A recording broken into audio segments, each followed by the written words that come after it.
Chapter 10:25. Has it been a few years since you last saw me? Song-san, who was peeling peanuts in front of the TV, suddenly asked. Song-da, who was also peeling oranges while watching a skit on the TV, couldn't laugh at all. He yawned and said, "It has been a few years, right?" The two of them were in the room arranged for them, watching a program called the Spring Festival Gala. Although Mr. Blind had told them not to run around, at the very least, the two of them did not receive any unfair treatment. But the point was, this was equivalent to being grounded. Other than eating, watching TV, and playing with their phones, they didn't seem to have anything to do. The two brothers finally realized one thing. The blind man had probably chosen the two of them so that they could carry the bags along the way. It would be more convenient for them to move around. In Crouching Dragon Villa, the two of them were probably only one level higher than the waiters here. Any of the guests here seemed to have the power to kill the two of them. The outside world was too dangerous, so it was safer to stay in the room. After this idea was born, Song-da and Song-san started to live a life of not going out. On the bed, Song-san turned his body, scratched his butt, and suddenly said, "Ada, should we go out for a walk?" "Go where?" Song-da looked at him from the corner of his eyes. The two of them only moved around in the villa where they were temporarily staying, and even inside the villa, the range was quite limited. Song-san's eyes turned, and he said, "Should we go to that cave to take a look?" "Cave?" Song-da was startled. About this cave, the two of them had heard about it from a few talkative Taoists. It was said that it was developed not long ago, and later on, a shocking opportunity was obtained by someone, and so on. "Yeah, if we don't go and take a look at something of that level, wouldn't it be a waste for us to come here?" Song-san said seriously. Song-da shook his head. "It has been developed for so long, if we go and take a look now, what else can there be? Do you think this is a novel? There are also shocking treasures left behind for you to pick up. Wake up, you are not the main character. Besides, didn't they have guards outside the cave residence? How can the two of us go in? So we'll continue watching the Spring Festival Gala here?" Song-san continued to peel peanuts as he looked at the television screen. Song-da continued peeling oranges as he watched the television screen. Without Benshin's skit on the screen, it still felt like it couldn't find the feeling of the past New Year, right? After a long while, Song-datsai suddenly said, "Damn it! He died with his balls facing the sky." "Fine, I'll go." Song-san slapped his thigh and sat up. In another room not far away, 100 Tribulation Taoist came to visit Mr. Blind again after dinner. Of course, he didn't come empty-handed, but with many things that Mr. Blind needed for his divination, getting rid of the old and ushering in the new. At the moment when an end and a beginning intersected, there would always be some subtle changes in the world. It was just like when a computer was turned off and restarted, there would always be a moment when people could do something. For example, he thought of something that would make it easier for him to pry into fate. Mr. Blind had already fasted and taken a bath. At this moment, he was sitting quietly in the quiet room. Around him were strange items that the 100 Tribulations Taoist had provided, which could provide all kinds of protection and inspiration power. In such a short time, there were probably not many people in the entire Tao world who could gather these rare items. The evergreen 100 Tribulation Taoist was naturally one of them. "The two little fellows you brought seemed to be unable to hold it in, ha ha." 100 Tribulation Taoist half opened his eyes. Mr. Blind said indifferently, "These two are quite interesting. One of them has 3 brothers, and the other one stayed abroad and didn't come this time. However, their fates are somewhat special, so let them be." 100 Tribulation Taoist nodded and didn't say anything more. Although the man in front of him had once made a terrible mistake, the root cause of this mistake was to better develop the current Tao world. It was just that his method was somewhat extreme. If not for Qing Xiaozi and Mr. Blind's original intention, 100 Tribulation Taoist wouldn't have taken action after the catastrophe and protected him in the name of the Tao Association's president and the Kunlun sect master, so that he could go far away from the public's crusade.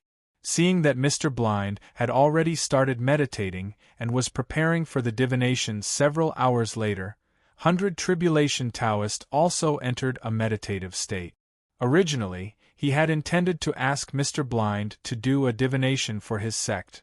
That was, recently, members of the Tao and Demon Association kept disappearing. Many people believed that this matter was the result of the ferment caused by the appearance of the Emperor's edict. This was because before the joint announcement by the Xianyuan Palace and the administration, both sides had been in a state of constant friction in the dark. In less than half a month, they had formed a lot of hatred. However, the matter of the 71 generations of Heaven's heart that Mr. Blind was asking for was related to the dragon vein of Kelowna. It seemed that the 71 generations of Heaven's heart would repeat what Mr. Blind did many years ago. For the Taoist world of Kelowna, it was hard to say whether it was a great opportunity or a great calamity. Naturally, it was much more important than the disappearance of members. After weighing the pros and cons, 100 Tribulation Taoist still chose not to distract Mr. Blind at this critical moment. What an eventful period! 100 Tribulation Taoist gradually entered the state of forgetting everything around him.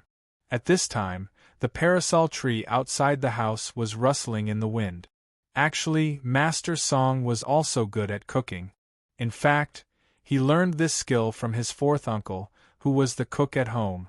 Perhaps it was because this place was the ancestral home of the Song family, or perhaps it was because Luochio was one more member of the family this year. Master Song seemed to be a little excited since the beginning of the preparation, so much so that his face was flushed when the banquet started. Song Hauran walked out of the room early, but he seemed to be absent-minded. As for Song Ying and Zhang Qingrui, they drove back at 7 p.m. It was strange that Zhang Qingrui was the driver. Especially the bodyguards of the Song family. Miss Ying, who always liked to drive, was actually a passenger today, which was really puzzling. "Are you not feeling well?" Luochio glanced at Song Ying curiously at this time. When she sat down, her body always moved unnaturally. However, Luochio only got a supercilious look from Song Ying after hearing this question. Luochio just blinked his eyes and didn't say anything. Although Song Hauran was a little absent-minded from time to time, and Song Ying seemed to be a little restless, Master Song's interest didn't decrease at all. He asked his fifth uncle not to follow the rules today, but to sit down and have a few drinks with them. They played the drinking game, talked about the interesting news and the past, and talked about the New Year's Eve party. It seemed to be just a family affair on a special festival, but on a special festival, it was probably the most precious thing to be able to have a family affair, right? No words could compare to the words that Song Tianyu, as the head of the family, said to everyone. "It's time for dinner." However, Miss Zhang seemed to be a little tired, probably because she missed her grandmother at home. Song Ying's father couldn't hold his liquor after dinner, so he went back to his room to rest early with the help of his fifth uncle. Zhang Qingrui also left early, probably going back to her room to call her grandmother or something. Only the three young people of the Song family of 2 generations were left in the dining room. Song Ying drank a lot because of her father's happiness, so her face was a little red, which made her look quite bright, and her eyes were a little hazy. A woman with a little bit of alcohol seemed to be able to emit a charming aura and heat. "I'll leave first." Song Hauran suddenly seemed to remember something at this time. After leaving this sentence, he hurriedly ran to his room. Song Ying rested her chin on her hand and suddenly said, "Song Hauran, I always feel that there's something different about him." Luochio, who was cleaning up the dishes, stopped. Originally, fifth uncle said that he would let the bodyguards do it when he came back. Different? Stories. Song Ying's eyes were half closed. "Don't you feel that he's very quiet tonight?" Luochio smiled and said, "It's not bad to be serious." "I have nothing to say to that?" Song Ying was stunned. Maybe it was because of the alcohol. Song Ying suddenly stood up and grabbed Luochio's wrist. Don't clean up, accompany me outside to enjoy the wind. I drank a little too much, and it's too uncomfortable. Luochio stopped and suggested, it's easy to catch a cold in the cold wind after drinking. At this time, you need hot tea and rest. Why don't you go back to your room? I'll send some hot tea to you later. At this time, Song Ying said impatiently, you have to clean up the dishes and serve tea. Fifth uncle's work has all been done by you. Are you a servant in my house? Why are you talking so much nonsense? Okay. Luochio looked at the time and then nodded. I'll be right there. I have to wash my hands, right? It was inevitable to dirty the dishes when cleaning up. But Song Ying soon regretted her decision to come out to enjoy the wind, because it was really king cold.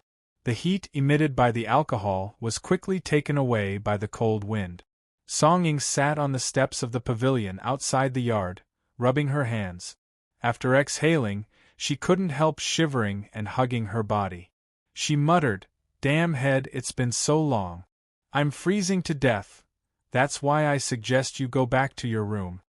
Song Ying looked up and saw Luochio with a coat hanging on his arm and a bottle coming over.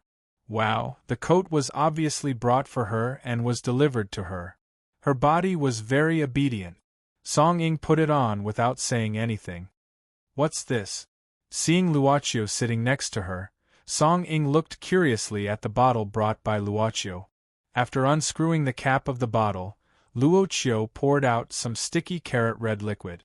Luochio handed it to Song Ying and said with a smile, tomato juice, found in the kitchen.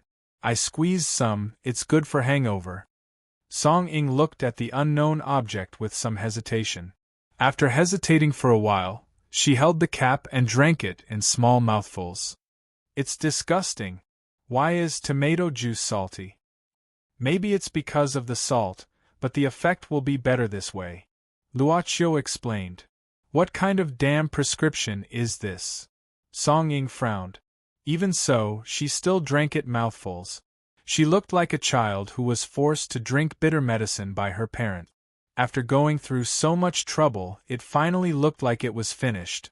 After that, Song Ying wrapped herself in the coat and looked up at the starry sky. It was not as good as the summer or the past when there were few stars. Song Ying suddenly said, farewell. Can you play it again? Luochio showed a surprised look. Song Ying turned around and looked at Luochio without blinking. Didn't you play it last time when you fell off the cliff? I heard from Zhang Qingrui that this song is called Farewell. Zhang Qingrui, it seems that you have a good relationship. Luochio smiled, but this song is a bit sad. Is it suitable for this kind of festival? Why are you boasting when I ask you to? Why do you have so much to say? Song Ying glared at him. Okay. Luochio nodded. But this time, he didn't look for Yi. Instead, he put his hands together and placed them on his lip. The hands soon. His fingers began to move slowly. The air passed through the gap between his palm and fingers and formed a sound, like the sound of flowing through the valley, which sounded ethereal. Farewell. Song Ying always felt that Luochio could often do some incredible things, and it was easy for him to do so. Why, he was really an unimaginable guy. There weren't many stars. Occasionally, she would see a particularly bright one, but it was easy for her to get lost. The tune was like the sound of the wind in the valley. Time seemed to slow down as they listened to it. She even hoped that time wouldn't continue to move. Song Ying gradually closed her eyes, leaning her head on the pillar of the pavilion. Unconsciously, she fell asleep, and the song played by the hand soon gradually faded away. Uncle Wu, who had just covered Old Master's song with the quilt, heard the sound.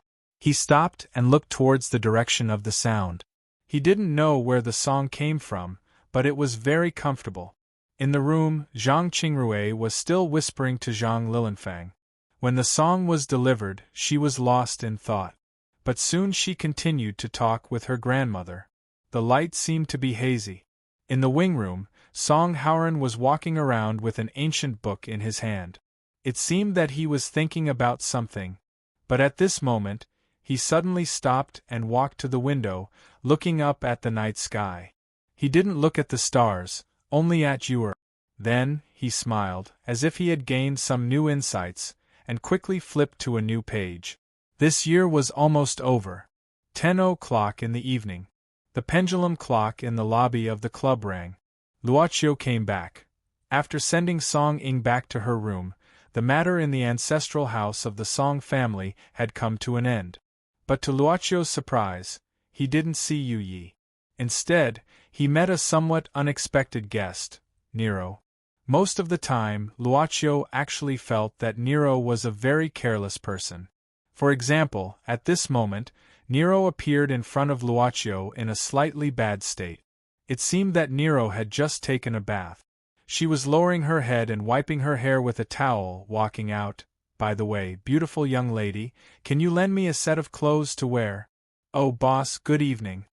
Luocio slightly opened his mouth, wanting to say something. Nero didn't wear any clothes. She even fiddled with it, smiling. Boss, look at my body, are you interested in it? Can I sell it at a good price? Yen PS1. This is yesterday's, it's still available at 10 o'clock. Chapter 1026. Master, you are back. At the same time, Miss Maid's brisk voice suddenly came. Before this, Yu Yi was probably busy with something in the kitchen. When she came out, she was holding a tray with some food on it. So it formed a very interesting triangle. The position where the three people stood was just like a triangle. The sound of the pendulum clock in the corner had not completely stopped at this time. The clanging sound came to the 8th time. Luocio coughed lightly and said casually, Yu Yi, bring a set of clothes for Miss Nero. Miss Maid looked at Luocio and nodded with a smile, then walked to Nero and handed the tray in her hand to Nero. Nero, who didn't feel anything wrong with her state at this time, took it with both hands and said happily, Ah, I have been looking forward to your cooking for a long time. The clothes are actually prepared, Miss Nero. Miss Maid said softly at this time.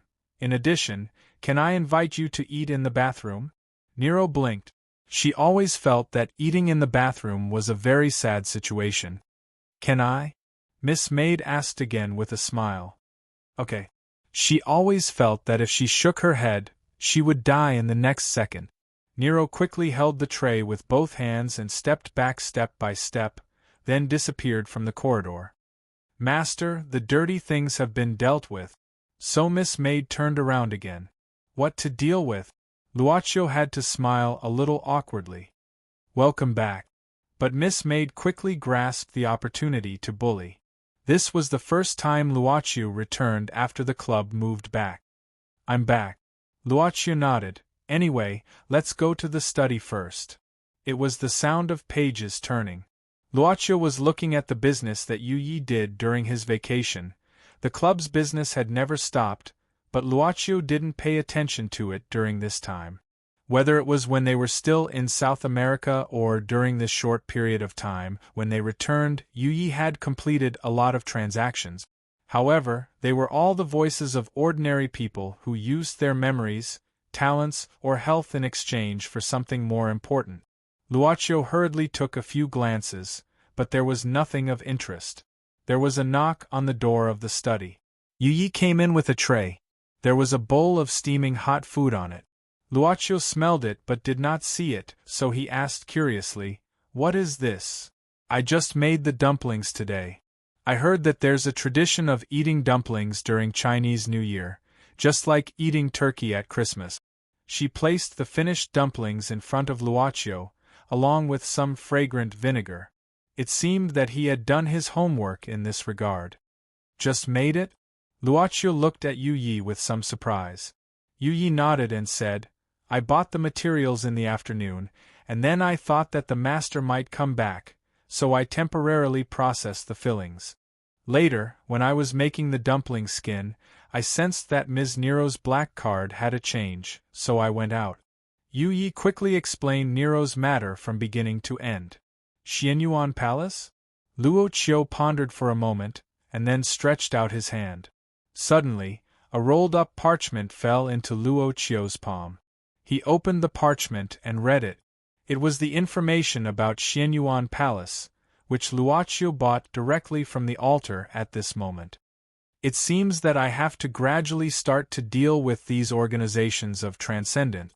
Luochio heaved a sigh of relief and put down the information scroll. In fact, it wasn't the first time he came into contact with a transcendent. However, he didn't really encounter the Xianyuan Palace and the Taoist Association. "Master, don't you like it?" Miss Maid suddenly said at this time. There was always a feeling that if he nodded, then Miss Maid's next sentence was likely to be, "Then erase them." Luochio shook his head. "That's not it." Luochio smiled and said, "Ordinary people have their admirable qualities. As for transcendence, they are also human, so there is no difference in essence.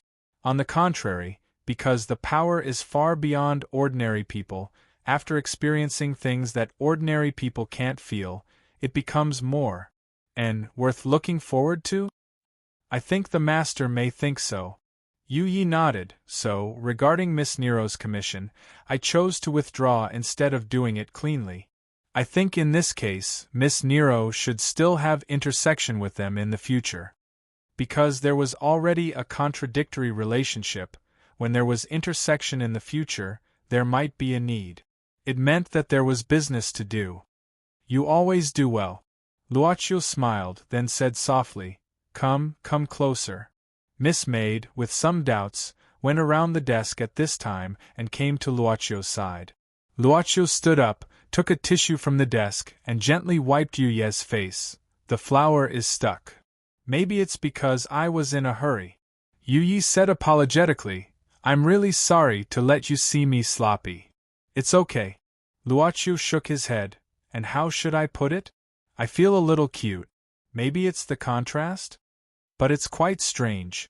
Yuyi, who is almost perfect, shouldn't make such a small mistake? Or is it intentional?" But Yuyi didn't see any abnormalities from the past at this time. Luochio quickly put aside the little doubts in his heart.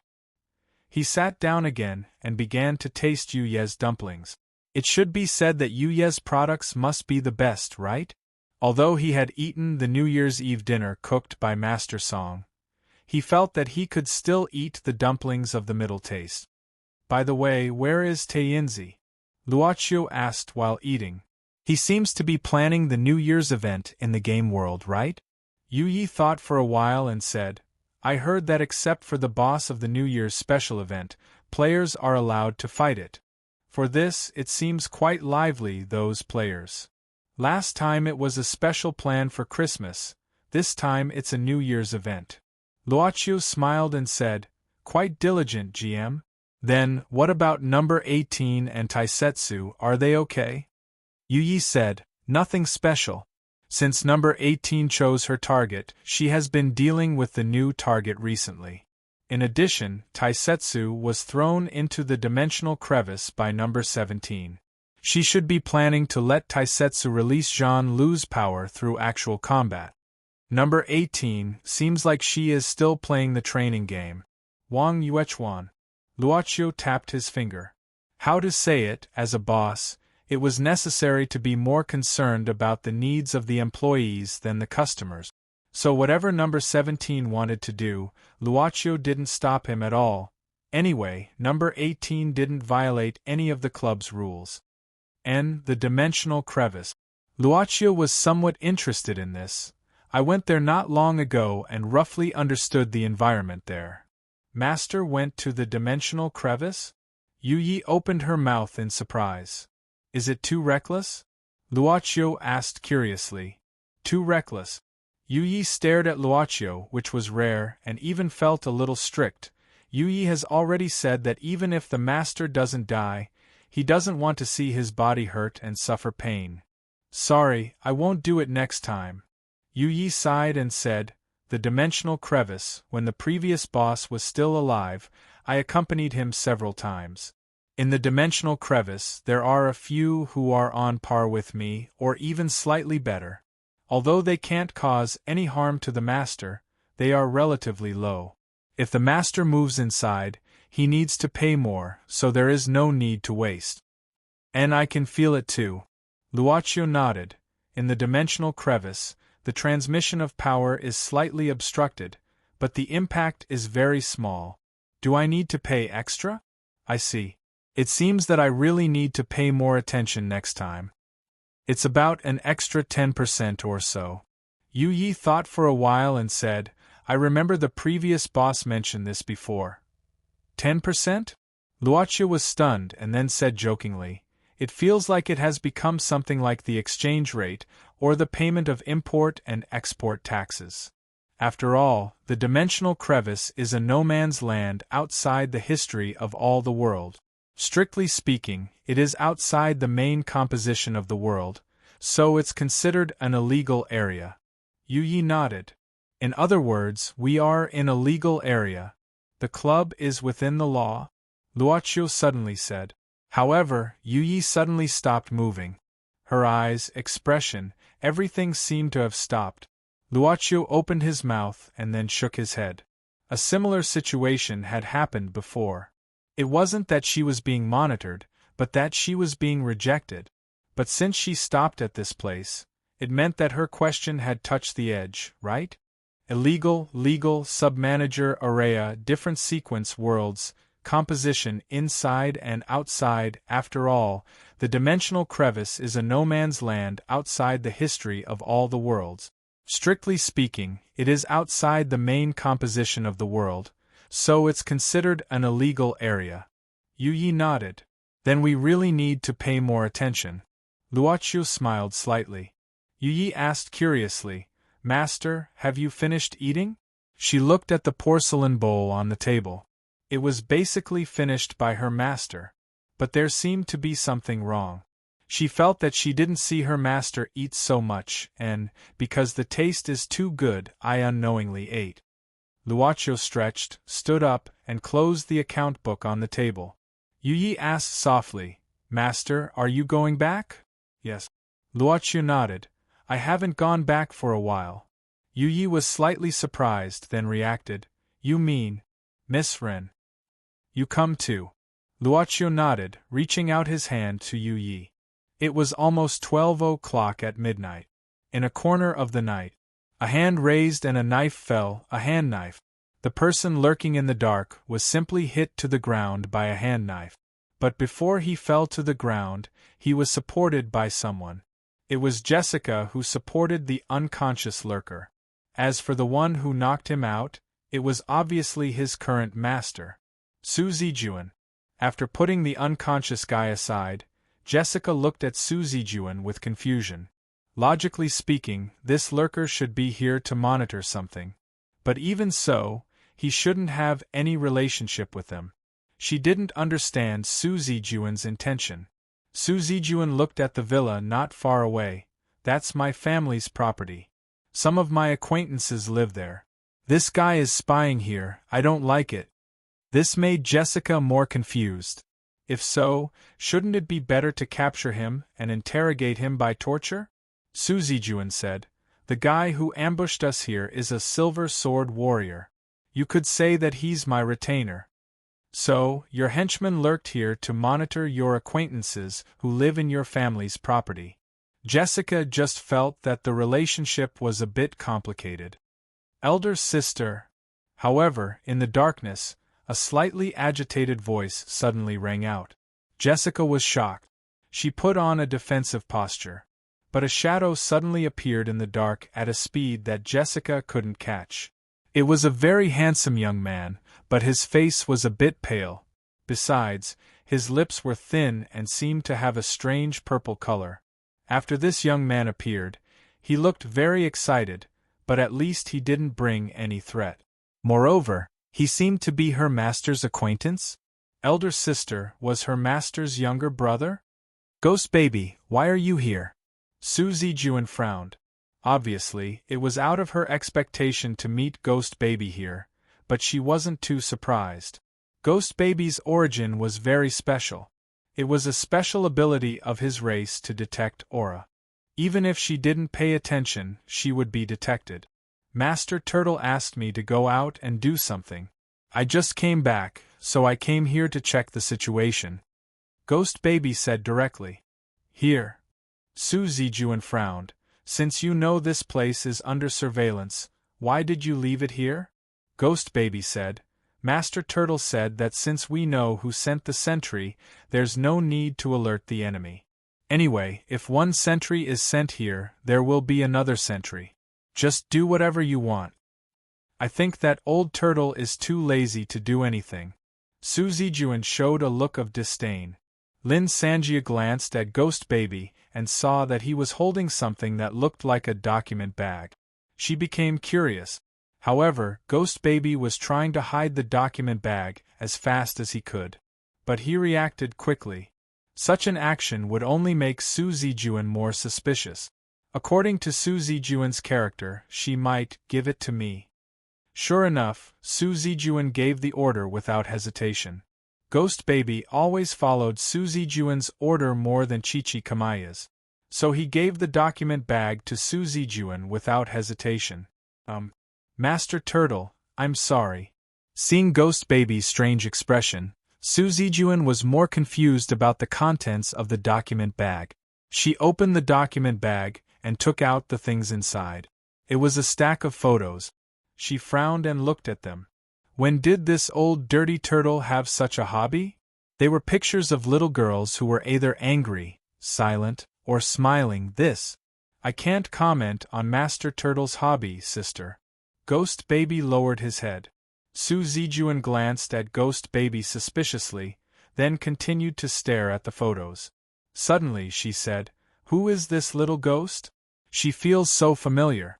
And I don't know why, but the more I look at her, the more angry I feel. Lord Long, I'm afraid I have to let you down. Actually, she is." At this moment, in the distant mountains of Mount Tai, a beam of light suddenly rushed into the night sky. Yin yin yin yin. Chapter 10:27. Bring me the power bank. Oh, okay. Windchaser hurriedly took out what he needed from his backpack and handed it to Brother Mo Xiaofei with both hands. The reason why his reaction was a little slow was that he was too busy looking at the surrounding environment at this time. Inside a strange passage. After connecting the power bank, Mo Xiaofei continued to look at the screen projected from the small box he seized from Yun Hui. Mo Xiaofei had been looking at this thing all along. Because Mo Xiaofei had never turned it off ever since he got it, the power was used up very quickly. Mainly because Yun Hui wasn't here. Once it stopped, it was impossible to turn it on again. This was a place called Emperor's Cave Abode. It was said that this place was discovered by the Tao Association not long ago. Later, they cooperated with the members of the Demon Association to develop it. And during the process of development, it seemed that an unknown guy had obtained the most important treasure or something of the sort. Although he didn't know why Big Brother Mo Xiaofei wanted to come to this place on New Year's Eve, Zhuifeng felt excited. Zhuifeng didn't stay in the resting place at night, but went out to seek excitement or something. He often did this kind of thing in the past. Moreover, before entering this place, he casually beat up a few guys who were arranged to guard outside the Emperor's Cave Abode. However, after entering, Zhuifeng, who had been following Big Brother Mo Xiaofei all the way, was a little curious. Maybe he was more familiar with this place? For example, when they were passing through a passage a few minutes ago, he couldn't help but touch some strange patterns on the stone wall out of curiosity and was stopped by Big Brother Mo Xiaofei. After that, Big Brother Mo Xiaofei directly demonstrated. It was actually a very dangerous mechanism trap. Sharp arrows suddenly shot out from the wall. It was said that the arrows were coated with a special pain. Even if it was a powerful warrior or a powerful monster, it would be very troublesome if they were to come into contact with the poison. Because most of the mechanisms in this place were coated with a kind of poison refined by an alchemist. However, it should be Big Brother's first time here. How did he know so clearly? Where did Yun Hui get the information on the box? Wind-chasing Wolf didn't ask too much because ever since they entered this place, Brother Mo Xiaofei's expression seemed to have turned solemn. Big brother, there's a sound in front. Juefeng's ears heard some soft sounds at this time, and hurriedly reminded him. Mo Xiaofei frowned. After glancing at Juefeng, he whispered, "Let's go and have a look." The structure of this monarch's immortal abode was extremely huge. It was impossible to imagine that there was such a huge building hidden within the mountain from the outside. In a spacious stone room, there were two men in their 30s talking about something. "No, I didn't find anything." One of the men sighed at this time.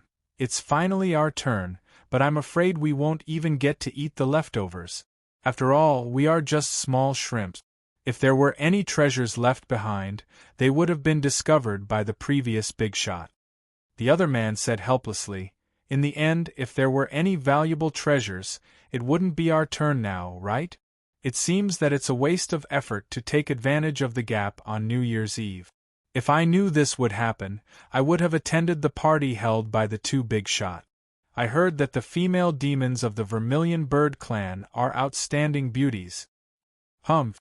How can you become an immortal if your 6 senses are not pure?" The man who spoke first scolded directly. The one who was scolded said disapprovingly, "What's wrong with cultivating both inside and outside? Besides, the inner core of the demon clan is the most precious treasure.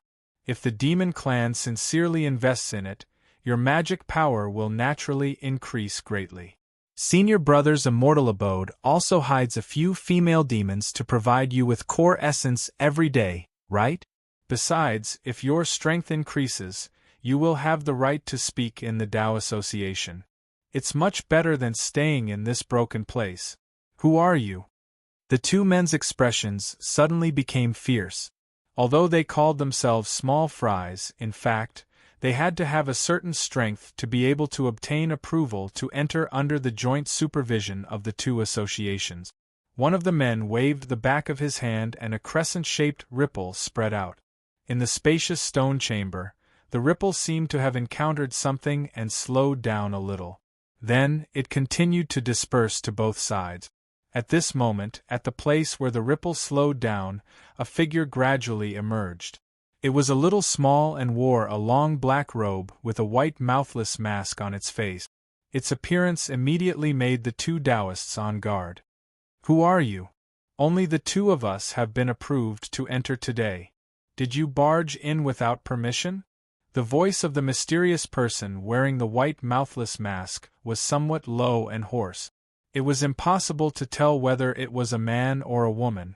It only sneered and said, "The current Tao world is really full of all kinds of scum. If word of you wanting to obtain the demon clan's inner core spreads out, I'm afraid both of you will lose your reputation, right?" The man then said, "Natural selection eliminates the weak and keeps the strong. Originally, we plunder the resources and spirit chi of heaven and earth to cultivate the Tao.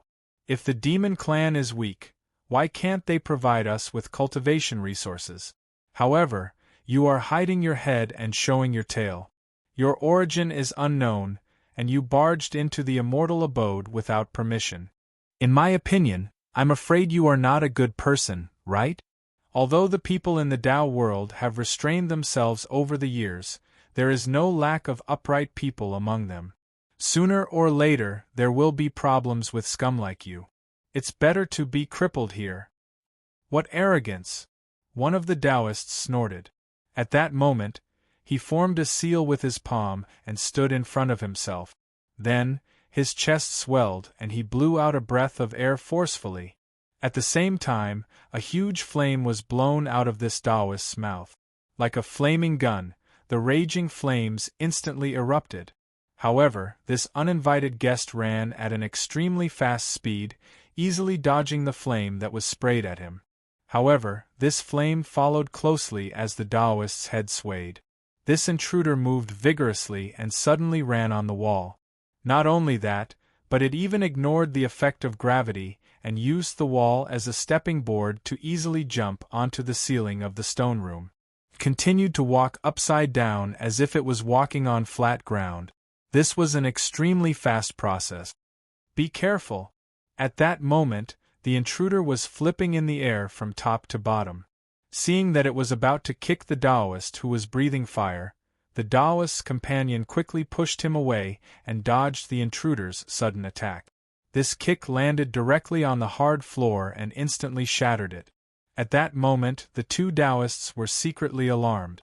For Taoists who did not have body-strengthening Dharma spells, if they were hit by such an impact, they would be crippled even if they did not die. How ruthless of you! In that case, don't blame us. The Taoist who was breathing fire now showed anger on his face. The intruder sneered and said, "That Tao fire of yours isn't that light either. Go to hell." At this moment, the Taoist behind shouted coldly and pressed both hands on the floor, shouting, "Earth incantation, sudden stab." Two sharp rocks directly shot out from under the intruder's feet, crisscrossing toward it, but it easily dodged. Its body flipped nimbly in the air, and it sneered, "So it's the scum of the Five Elements sect? I don't want to waste time on you." It landed on the ground. However, the two Taoists had already attacked it with both hands. However, the moment the intruder landed on the ground, several black shadows on the floor quickly extended from under its feet. These shadows extended from the ground to the feet of the two Taoists in an instant and suddenly entangled their legs. In just a moment, the two Taoists were directly entangled. These shadows had unimaginable strength, which instantly entangled the two Taoists and made them unable to move. "Go to see your ancestors." The intruder waved its hand at this moment. The shadows that entangled the two Taoists contracted instantly. Only the sound of bones breaking was heard, and the two Taoists' necks were twisted by the shadows at the same time. They fell to the ground, already dead. Seeing that the two Taoists had been dealt with, the intruder snorted lightly and took out a rolled-up animal skin. It opened this animal skin and looked at it with the help of the fire in the stone room. It whispered to itself, "The entrance, what the hell?" The intruder's tentacles seemed to be very sensitive. For example, at this moment, it sensed that someone was peeping here. From under its legs, the black shadow once again stretched out at an extremely fast speed, directly rushing towards the entrance of the stone room. At the entrance, there were two young men walking in. One was fearless with his hands behind his back, while the other was carrying a big backpack, looking confused and slow to react. At this moment, facing the shadow that was sneaking up on the floor, the young man with his hands behind his back seemed to be indifferent. He just snorted disdainfully. "Who are you?" However, what surprised him was that the intruder with the white mask, for some reason, stopped the shadow just as it was about to attack. The shadow quickly retreated back to the intruder's feet. "Oh!" The young man with his hands behind his back. Emo Xiaofei glanced at him with surprise, saying indifferently, "Why did you suddenly stop the attack?" The intruder said indifferently, "I just don't like these scums of the cultivation world, but I don't want to kill innocent people. I have no enmity with you, so why should I make you my enemy before I figure out the situation? So, why did you come here?" "This is my place, why can't I come here?" Emo Xiaofei suddenly said something that surprised both sides. Zhuifeng and the intruder looked at Emo Xiaofei in surprise. "You call yourself me?" The intruder was obviously stunned. Although the mask covered his true face, judging from his tone, it must be quite strange. "Big Brother's illness has started again." Zhuifeng rubbed his forehead and muttered softly with a slight headache. The intruder suddenly laughed. "The experts of the Tao world have confirmed that this is a secret cave abode of the great emperor of the East Mountain of Mount Tai. You call yourself me and say this place is yours. Could you be the great emperor of the East Mountain himself?" Emo Xiaofei suddenly sneered. "Experts of the Tao Association? The great emperor of the East Mountain's cave abode? There are actually people who believe such preposterous words? What do you mean?" The intruder's voice sounded even lower. Unexpectedly, Zhuifeng's shadow suddenly flashed and instantly appeared in front of the intruder. This super speed shocked the intruder. While looking at Zhuifeng in surprise, he quickly retreated a few steps and put on a defensive posture. "I don't mean any harm. Wind-chasing wolf waved his hands, looking clumsy. The intruder obviously did not let down his guard because of Xuefeng's words. Xuefeng lowered his voice and whispered, "Don't mind him. My big brother's brain has been a little abnormal recently." Well, the intruder was silent but still did not let down his guard. Windchaser suddenly said, "By the way, have I seen you somewhere before? You seem familiar. I think I've seen you somewhere before?" However, at that moment, the sound of footsteps and someone's voice came from outside. It seemed to be the patrol team in this cave residence. Emo Xiaofei and Xuefeng knocked out the guards outside and came in, but they didn't know if there was anyone else in the cave residence. For example, the dead Taoist and the intruder were out of the expectation of Emo Xiaofei and Xuefeng. "This is not a place for you to come in. If there's nothing else, leave quickly." It sounded like a piece of advice. When Xuefeng turned around, the mysterious intruder had disappeared in front of him. "I really feel like I've seen him somewhere before." Xuefeng lowered his head and pondered. That vaguely familiar feeling. However, Emo Xiaofei had already walked over. Under the astonished gaze of Xuefeng, Emo Xiaofei didn't avoid at all, but walked straight towards a wall in the stone room. They were about to bump into each other. "Big brother," but when Xuefeng was about to say something, Emo Xiaofei waved his arm gently. Something magical happened. The thick wall cracked from the middle and closed to both sides. Emo Xiaofei didn't say anything, but walked straight into it. "Big brother, wait for me." Xuefeng didn't have time to think about the familiarity of the intruder, and hurriedly followed him. "But Big brother said this is his place, is it true?" Songda and Song San both had the same expression. According to Song San, the place where they were now was the entrance to the legendary cave residence after he asked a Taoist in Crouching Dragon Villa. However, this important place was totally different from what they had imagined. It was just an inconspicuous hole. However, in front of this hole, there were 4 guys in different Taoist robes lying. They weren't dead, but just passed out. Well, it seems they were knocked out. Although I don't know what happened, but anyway, let's pick up the equipment first? Song San suddenly suggested. Chapter 10:28. Essentials of 6 Ding and 6 Jia Fighting Gods, 36 Tiangang Sword Seal, Dragon Yang In Evil Spirit Scripture. Song De and Song San found several strange scriptures from the bodies of the Taoists who were lying in front of the cave. They didn't leave out anything similar to magic tools. It wasn't because they didn't know the real situation of these Taoists, so they just wanted to rob them and didn't intend to kill them. Of course, for Songda and Song San, they were no longer the little novice monks on Shaoshi Mountain. They had fallen into the mortal world for more than 20 years, and had already violated the Buddhist rules and precepts over and over again. For example, greed. Not satisfied with these Taoist scriptures and suspected magic tools, they resolutely sneaked into the cave after less than a minute of discussion. Anyway, from the situation of the cave, it seemed that someone was exploring ahead. Although the 2 of them were nothing but weaklings in front of these Taoists, following behind this mysterious wasteland reclamation team, and picking up some leftovers would be enough for them, as martial artists who had no idea what to do, to live a comfortable life. Quit while you're ahead. Damn it. Over there. Seems to be going there. After entering the cave, it was a very complicated place, like a maze. But after all, the 2 were also martial artists, and their eyes and ears were smart, so they vaguely heard some angry roars. According to the information they had, it seemed that the intruders and the guards had already confronted each other, and now there was a chase in this cave. It seemed that because of this, no one paid attention to Song De and Song San, because there was no fluctuation of magic power and demon power. Fortunately, not only did they avoid being discovered by the cave's guards, Song De and Song San didn't even trigger any traps in the passageway. This was because along the way, there were signs such as "there is a trap here," and below the signs, there were even words such as "Taoist Priest XX discovered."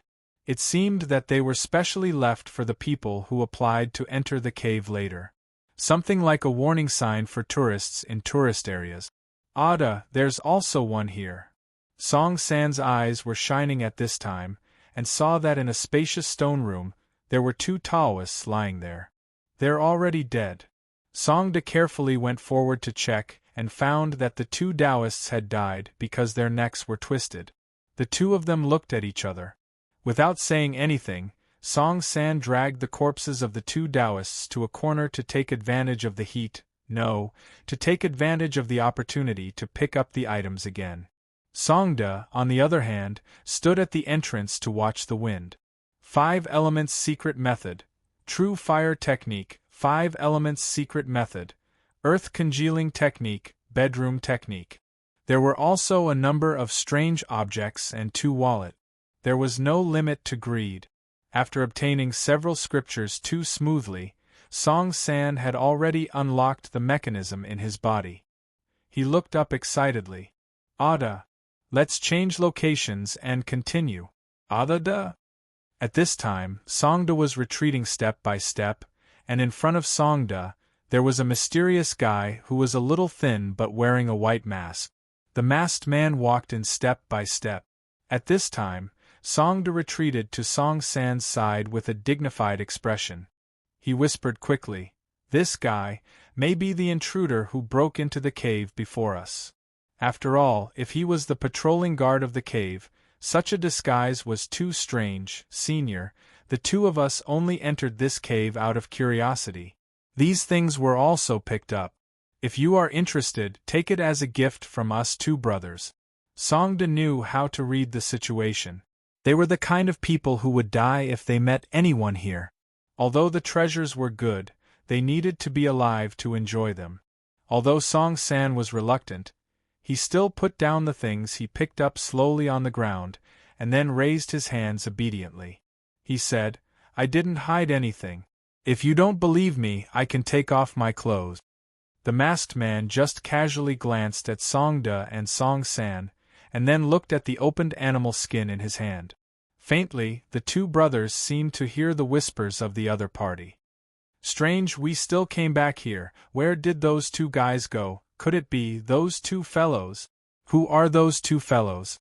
Songda and Song San looked at each other, and felt that the other party didn't seem to care about them. So, they lightened their steps, stuck to the wall, and slowly walked towards the exit. "Stop!" Unexpectedly, the masked man suddenly shouted in a deep voice. Songda and Song San suddenly stopped, and raised their hands, and said in unison, "We didn't move. We didn't move. We really didn't move." "Who are you?" Song San said, "We are the blind man's followers. We were bored tonight, so we came out for a walk and accidentally broke into this place. We didn't know that Senior was fighting a dungeon, investigating.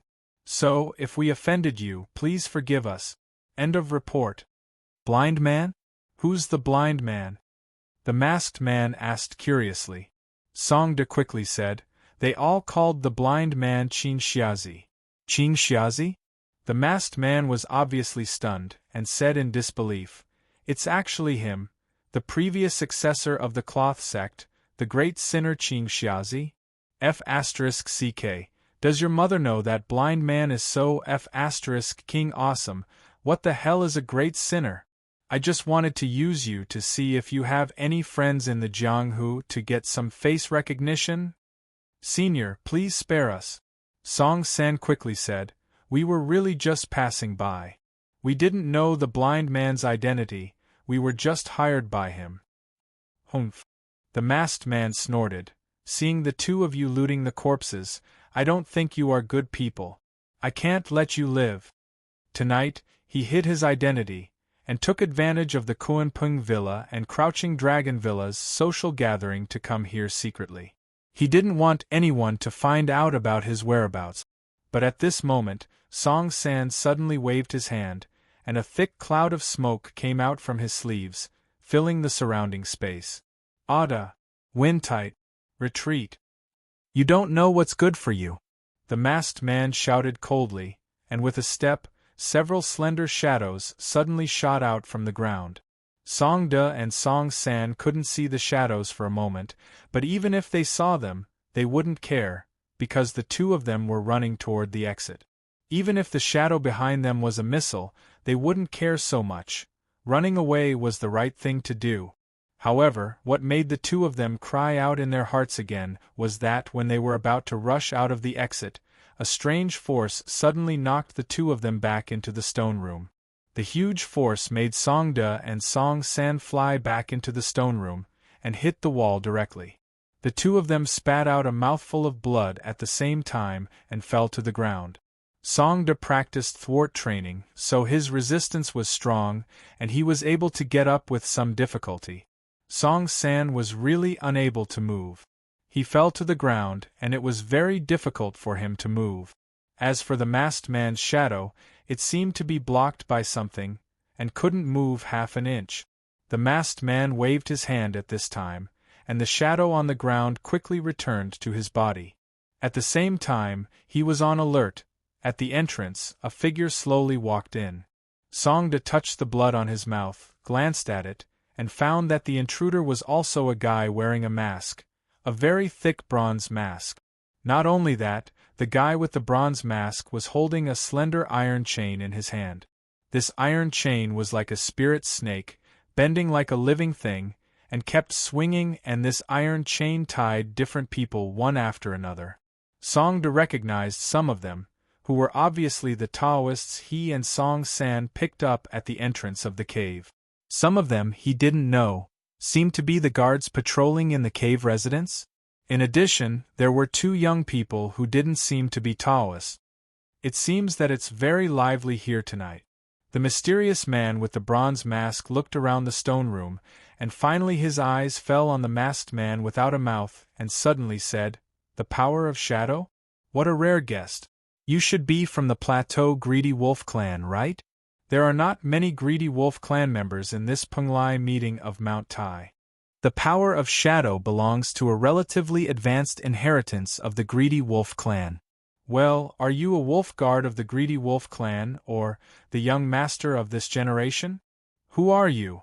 The masked man with a deep voice at this time.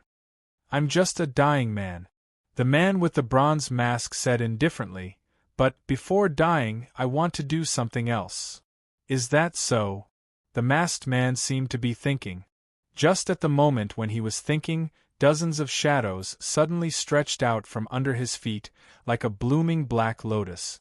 The man with the bronze mask shook his head, and turned his palm, and a row of strange black long needles appeared in his palm.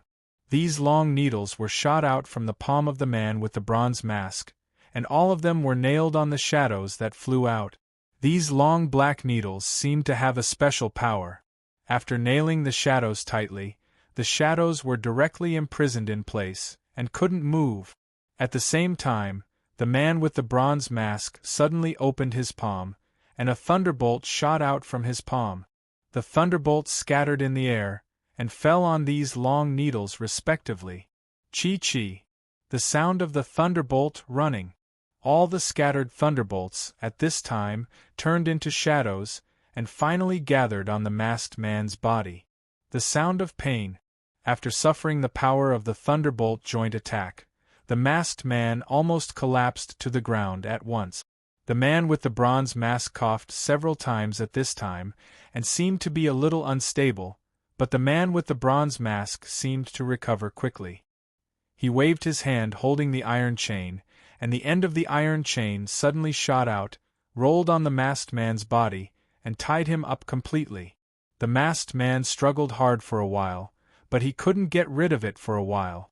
The man with the bronze mask said in a hoarse voice, "This spiritual lock is made of the first mountain copper of Mount Taishan, and then injected with the remnant soul of the East Sea Flood Dragon. You can't get rid of it, so give up." The masked man struggled for a few more times, and finally fell silent. "You may be very unwilling." The man with the bronze mask shook his head and said, "In terms of strength, maybe I'm about the same as you, but I know how to calculate. Any attack, if you can calculate the trajectory, there is a way to crack it. Unless it's too strong for me to react." Forget it. The man with the bronze mask shook his head again, dragging the chain behind him, and slowly walked into the stone room. I don't have much time. I plan to go out to find more sacrifices, but my luck seems to be good. I think I don't need to find more. No matter how small a mosquito is, it's still meat, you can count it in. The iron chain that tied the masked man shot out again, quickly rolled on the bodies of Songda and Song San, and then pulled them to the side of the man with the bronze mask. Well? At this time, the man with the bronze mask found a piece of animal skin on the ground, which was dropped by the masked man after he was injured. When the man with the bronze mask picked up the animal skin, the masked man struggled for a few more times, but it was still in vain. At this time, the man with the bronze mask raised the animal skin and looked at it. After a few glances, the man with the bronze mask suddenly stretched out his palm and began to pinch his fingers, and his voice was a little excited. "Where did you get this map?" The masked man snorted and turned his head. "Didn't you say I can't figure it out?" The man with the bronze mask snorted and sat directly on the ground. Then he took out a small turtle shell from his arms, and took out a handful of copper coins, and sprinkled them into the turtle shell. He shook the turtle shell to let the copper coins pour out. But soon, he picked up the copper coins again, and sprinkled them into the turtle shell again, and continued to shake and pour them out, and so on, as if he was caught in some kind of magic disease. After a long time, the man with the bronze mask suddenly covered his chest, and seemed to spit out a mouthful of blood. Blood slowly oozed out from under his mask. "Even the heavens can't figure it out?" The man with the bronze mask pressed his hands on the animal skin map, and looked at it over and over again, muttering to himself, "Although I can't figure out its origin, this map. I see. God helps me. God helps me. Ha ha ha ha ha. This is the entrance to Penglai. Ha ha ha ha." Songda, Song San, and even the masked man didn't know what happened after that, because they gradually lost their consciousness at this time. To Xuefeng's surprise, after he followed his brother into the tunnel, the place he entered was not a place full of traps as he imagined. In fact, it was wide and open in front of him. There was sky and earth, and the breeze was blowing gently. The surroundings were green mountains, clear water, and dense fog, just like a fairyland. Xuefeng looked back at the road they came from. It was a dark tunnel, but they had passed through it a long time ago. At this time, the entrance of the tunnel was slowly closing. At the same time, Xuefeng only felt that his body became very light after coming to this strange place, as if he could directly float with a light step. The place where he and brother Mo Xiaofei were sitting at this time was a lush peach forest. "Didn't we enter the cave? Why can we see the sky here?" Xuefeng couldn't help but ask in confusion. Mo Xiaofei was walking slowly with his hands clasped behind his back. Suddenly, he walked to a peach blossom tree and reached out to touch the peach blossom branches. He said indifferently, "In modern terms and in terms that you can understand, this is a subspace." Xuefeng. Well, he didn't understand. Chapter 10:29. The Penglai Conference was a major event that happened once every 10 years in the Tao world and the demon world. Every time it happened, there would be many guests from the two realms, each of whom was an outstanding figure from their respective birthplaces or sections. It was not an exaggeration to say that more than half of the transcendents in Kelowna were gathered here. Compared to this, the annual New Year's Eve seemed more ordinary. Of course, it was still one of the most important days of the year after all. The Tao Demon Gala that was held at the last minute under the lead of the Administrative Bureau was rather impressive. Of course, the agency had organized this banquet to ease the tension between the Tao world and the demon world. After all, after the establishment of the new nation, that great man had signed an agreement with the two realms. That agreement was strangely binding, and there would be serious consequences if it was violated. Of course, there were only a few who knew what the consequences would be, even though most of the transcendents in the land of divine lands were gathered here. during the banquet, the agency was arranging a variety of performances for the guests from various realms. Of course, for these transcendents, the performances of ordinary people were not easy to understand. Therefore, every performer belonged to the concept of inhuman. This banquet had probably been planned a long time ago. Otherwise, they would not have been so thorough in such a short time. Even so, the atmosphere was rather cold. At this moment, in the room, a few important members of the agency were frowning. Among them was Captain Ling Feng, who was in charge of the Crouching Dragon Villa's security project. The few present were actually all captains of the agency. As expected, he's not coming. Consultant Ling Feng shook his head with a bitter smile. Although they were mentally prepared, the agency's most senior consultant did not give them any face. This made the captains feel rather uncomfortable. Of course, Long Shiruo was invited this time. However, the agency's intentions had probably been seen through long ago. Therefore, it was not surprising that Kelowna Shinryu did not attend.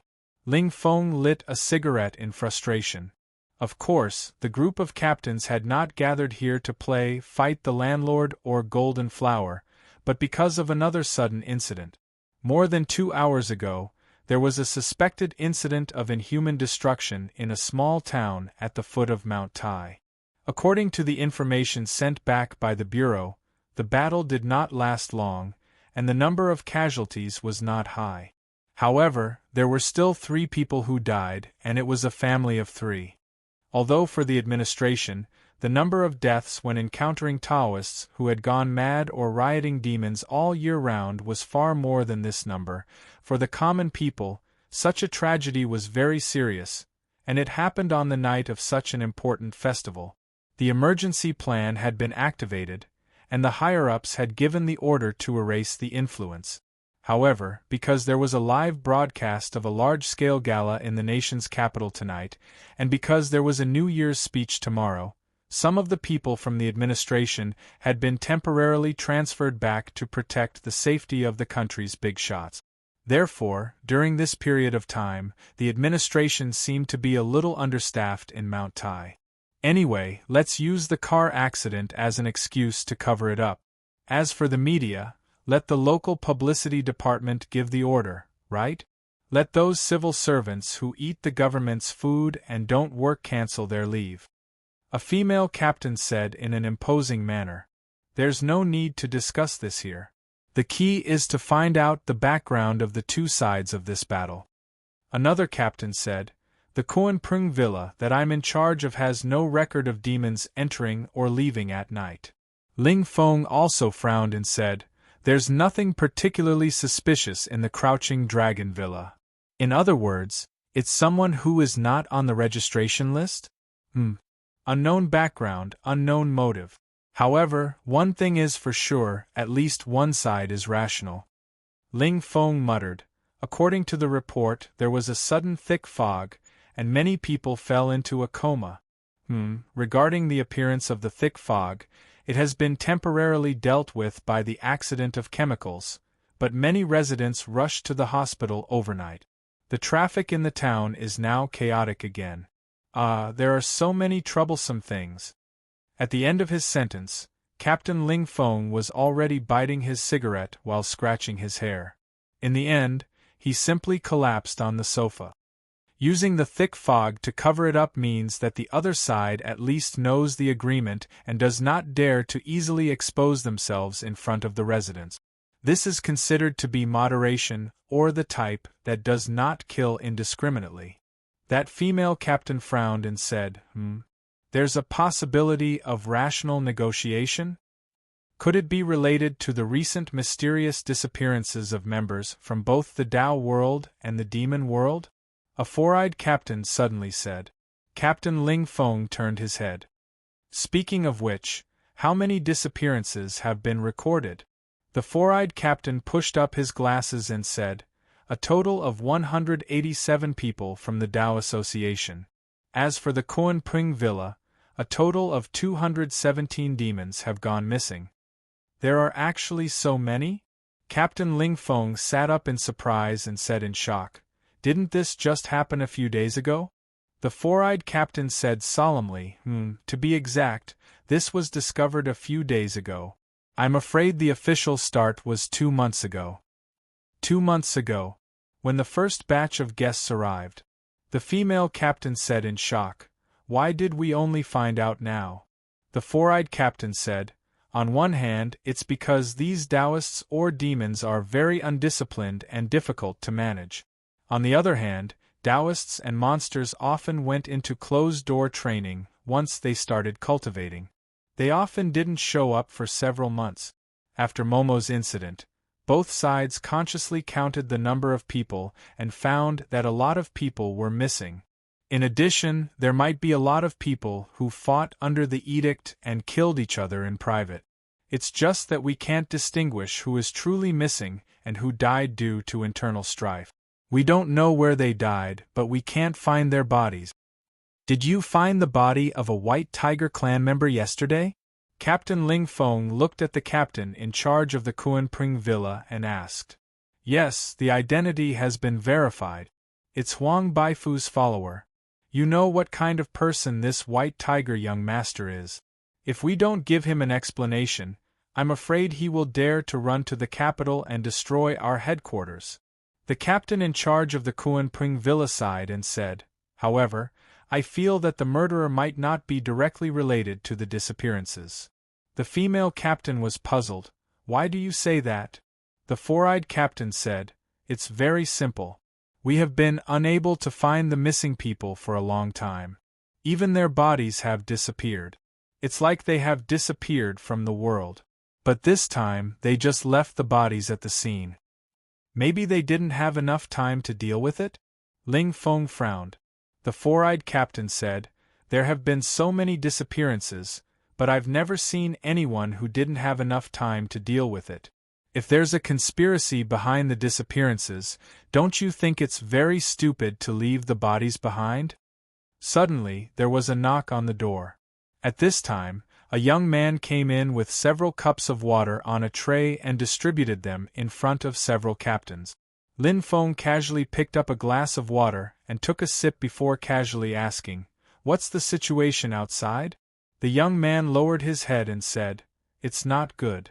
Both sides started to blame each other because of the edict incident and the recent disappearances. But the big figures of both sides are present, so they can barely control the situation. Well, for the time being, they are still in the stage of cynicism. Got it. Captain Ling Feng shook his head at this time, then waved his hand and said, "You go out and continue to watch. If there's any movement, report to me immediately." Okay. The young man nodded, then turned and left. However, when the youth turned around to leave, Captain Ling Feng suddenly spat out the water he had just drunk. At the same time, the female captain and the captain in charge of the Kuan Ping Villa suddenly moved. The two were extremely fast. The female captain conjured a short sword that was about the length of an arm. Like a flash of lightning, she appeared behind the young man and placed the short sword on the young man's neck. On the other side, the captain in charge of the Kuan Ping Villa had moved to the other side of the young man. He raised a strange black pistol and put it on the young man's head. The two said in unison, "Don't move." These captains weren't ordinary people. Originally, ordinary people, even well-trained special forces, couldn't take the position of a captain in the administration. After all, the subordinates in the administration were sent from various sects and the monster clan. Therefore, there was a reverse operation. That was, the country sent people to various sects and even the monster clan that needed to be trained. The captains were the elites who came from different places. At this time, the young man who was threatened by the two captains didn't panic. He just stopped. Captain Ling Feng stood up and snorted, "Who are you? What's your purpose of sneaking in here? You'd better tell the truth, or else." "I'm more curious, how did you find me?" The young man slowly turned around, not caring about the short swords and guns of the two captains. It was a very ordinary face, a common face. The young man smiled slightly. "Did I reveal any flaws?" "Very simple, because I asked for cola." Captain Ling Feng said coldly. As for the other drinks they asked for, we said to bring some drinks back, not some water. If you are in person, you should know what we need. So this is the reason. The young man was slightly stunned at this time, then sighed and said helplessly, Actually, if possible, I don't want to use force. You have to be able to move first. The female captain sneered at this time, and the short sword in her hand had already pressed lightly on the young man's neck. This short sword was quite sharp. Just by pressing it, it had already cut the young man's skin. But the young man still didn't move. He just lowered his head and slowly blew out a breath.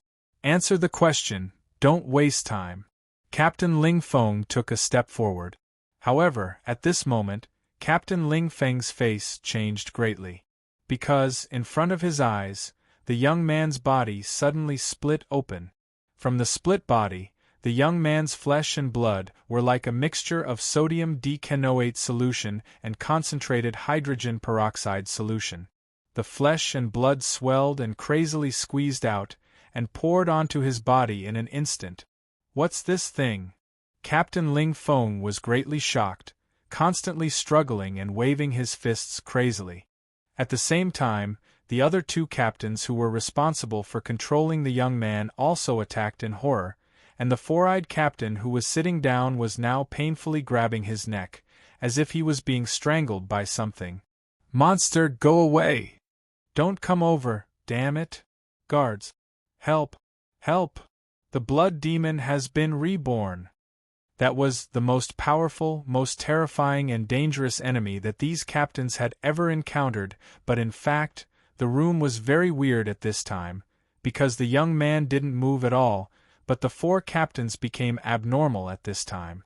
In the end, the four captains were exhausted and fainted on the ground one after another. The young man glanced around at this time, whispering, After all, it's just a quick product. The state of mind is indeed the biggest weakness. After that, the young man directly walked to the table where the captains were discussing, taking the documents on the table and reading them. At the same time, wisps of smoke suddenly dispersed from the young man's body, dissipating. She had already recovered her original appearance. White clothes and a cold face. Like a fairy from Guanghan. It was Qin Shuyu. After disappearing for so many years, what's behind this? She lowered her head, seeming to be pondering about something, muttering to herself, 500 years. After waking up this time, I still can't do anything. Master. Although the actors on the stage worked very hard and the performance was far more exciting than that of the gala in the distant capital, the audience below the stage obviously didn't pay attention to it. Lai Kaixing was the third leader of the Tao Association. Although he was young, he had already gained the trust of all parties since he took the position. Moreover, he eliminated the influence of the cloth Tao sects Qing Xiazi and could be said to be a genius in the Tao world. However, at this time, he didn't make a sound. Instead, he silently watched the people from both sides exchange words at the banquet. However, if he didn't do anything, this war of words would probably escalate into a fight. Demons didn't care about being quiet and inactive. What are the president and Uncle Master doing now? Lai Kaixing folded his fingers under the table and slowly started to count. After a while, Miss Gong walked quickly to Lai Caixing's side and whispered in his ear, Gong Sun Xiu is back. Something seems to have happened. Chapter 10:30. She had long blonde hair, the clothes of a Western maid, and the strange but terrifyingly powerful black flames that she used. She was also beautiful beyond compare. In the room where Gongsun Shishui and Gongsun Xiu met, Lai Kaixing took out a deck of cards according to Gongsun Shishui's description. He drew and flipped the cards. But after flipping the cards, Lai Kaixing put them aside, as if he didn't get what he wanted. Therefore, there was no such thing as divine lottery. Lai Kaixing didn't stop until the entire deck of cards had been drawn. At the same time, he met the gazes of the crowd. No, I can't. Lai Kaixing shook his head. This surprised Gongsun Xiu. He couldn't help but frown. Gongsun Shishui was shocked. There's something that the plainclothes sect doesn't know? Lai Kaixing said calmly. Everything about the future or the unknown isn't created out of thin air. This world is an interconnected and independent entity. Everything is connected by threads that mortals can't see. And we can only find what we want to find by touching these lines. But if there's no thread leading to the destination, we can't do anything. You mean, this woman might not have such a thread? Gongsun Shiyu suddenly asked. Lai Kaixing said calmly. It doesn't mean there isn't one. It's also possible that the information you provided isn't enough for the thread to appear. But since even I can't find this person, it proves one thing. Gongsun Shiyu was straightforward. Lai Kaixing said seriously, this person might have the power to resist fate. According to what you said, even if you summoned the Xianyuan sword, you couldn't resist the black flames. Instead, the sword light was corroded and disappeared. Then, this flame might be something on the same level as Kelowna's Xianyuan sword. Gongsun Shishui was shocked. On the same level as Xianyuan sword? Xianyuan sword is a divine sword forged by the ancient Yellow Emperor with the power of will of all living beings. There's something on the same level as it in the world? Lai Kaixing said slowly. In the ancient times before Taoism and demons declined, Kelowna was at the peak of her transcendence. For example, Xia Yu's Jiuzhou cauldron might be less famous than Kelowna's Xianyuan sword, but in terms of power, don't you think it's weaker? The 9 cauldrons are only legends. No one has ever seen them. Gongsun Shishui shook his head. Lai Kaixing said indifferently, for mortals, the Xianyuan sword is just an ancient legend. The ancient Kelowna is full of secrets, and the overall structure of this world is even more profound than Kelowna. We are just frogs at the bottom of the well. Brother Shishui, don't let weakness limit our imagination. Thinking back, he couldn't withstand a single blow from that woman and lost consciousness. Even the battle soul he inherited from his clan was erased by her. Gongsun Shishui's expression became somewhat unsightly. Sure enough, he was really weak. Since ancient times, in front of the power of Taoism and demons, humans have always been the weak side. Gongsun Shiyu said calmly, but for countless years, why has the human race been able to establish itself? It's because the human race has limitless possibilities. Being weak doesn't mean we're useless. Our ancestors walked out from the weakest position and gradually grew stronger. They never gave up because of 1 or 2 failures. Gongsun Shishui sighed, feeling somewhat ashamed. The person who suffered the greatest blow should be his young master Gongsun Shiyu. Gongsun Shiyu, who had obtained part of the Yellow Emperor's power and the ability to summon Kelowna's Xianyuan sword, but in a single battle, all of his pride was shattered. Gongsun Shiyu had never let out such a wild laugh before. It's rare for Brother Shiyu to be able to see through me. Lai Kaixing smiled slightly, revealing a gratified expression. Gongsun Shiyu frowned and said calmly, let's not talk about this woman for now. I just want to know if you'll be affected by the fact that the thing you requested was not found. Lai Kaixing was silent for a while before he said slowly, the sacrificial ceremony is at the end of the conference, so there's still plenty of time. Nobody knows what will happen until the last moment. I can't give you a definite answer now. Gongsun Shiyu said, my sword light has been destroyed, so it will take some time to gather it again. Shishui's fighting soul has also been erased, so he needs to return to the clan to inherit a new fighting soul. During this time, I might not be able to provide you with much help. I heard that there have been many cases of missing people in the Tao world and the demon world recently. This is very strange, so you'd better pay attention to it. Lai Kaixing nodded and said, it seems that Brother Shiyu is still very concerned about the outside world. Gongsun Shiyu said calmly, it's just a coincidence that there's someone in the clan who works in the administration. Lai Kaixing suddenly asked, has that Lord Shinryu really come to Mount Tai? Gongsun Shiyu frowned and said, why do you ask? Lai Kaixing said slowly, I'm just curious. After all, before this, Shinryu, the administration, and the Xianyuan Palace have jointly issued a statement. Even so, we haven't seen Shinryu appear during this time. I heard that Shinryu doesn't care much about the Penglai conference and has a record of being absent many times. However, as long as he is present, he will show his divinity in front of people. This time, it seems that he is more or less avoiding meeting. Before coming to see you, I've already met her, Gongsun Shiyu said calmly. This should dispel your doubts, right? Lai Kaixing smiled. Since it's brother Shiyu, there's no problem. In that case, I'll have to trouble the two of you tonight. Don't worry, I've already instructed people to prepare a place to rest. There's no need. Gongsun Shiyu interrupted directly. The Xianyuan Palace also has many properties outside. There's no need to trouble the Tao Association. I've already said what needs to be said. If there's nothing else, I'll leave first. After all, there are too many people here. I don't want to create unnecessary trouble and make people think that the Xianyuan Palace has some unspeakable secret with you.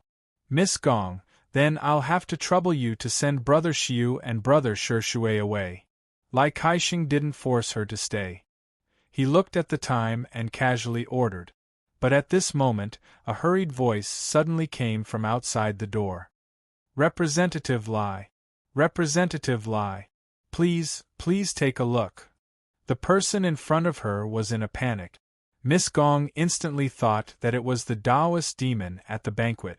The two sides were finally not satisfied with the exchange of words and really escalated into a violent incident. However, the informant rushed directly into the room at this time. He walked to the window and suddenly opened the closed curtains. The moment the curtains were opened, they saw an extremely dazzling beam of light shooting out from the depths of Mount Tai under the night sky. This startled Lai Kaixing and Gongsun Shiyu. They both frowned and looked solemn.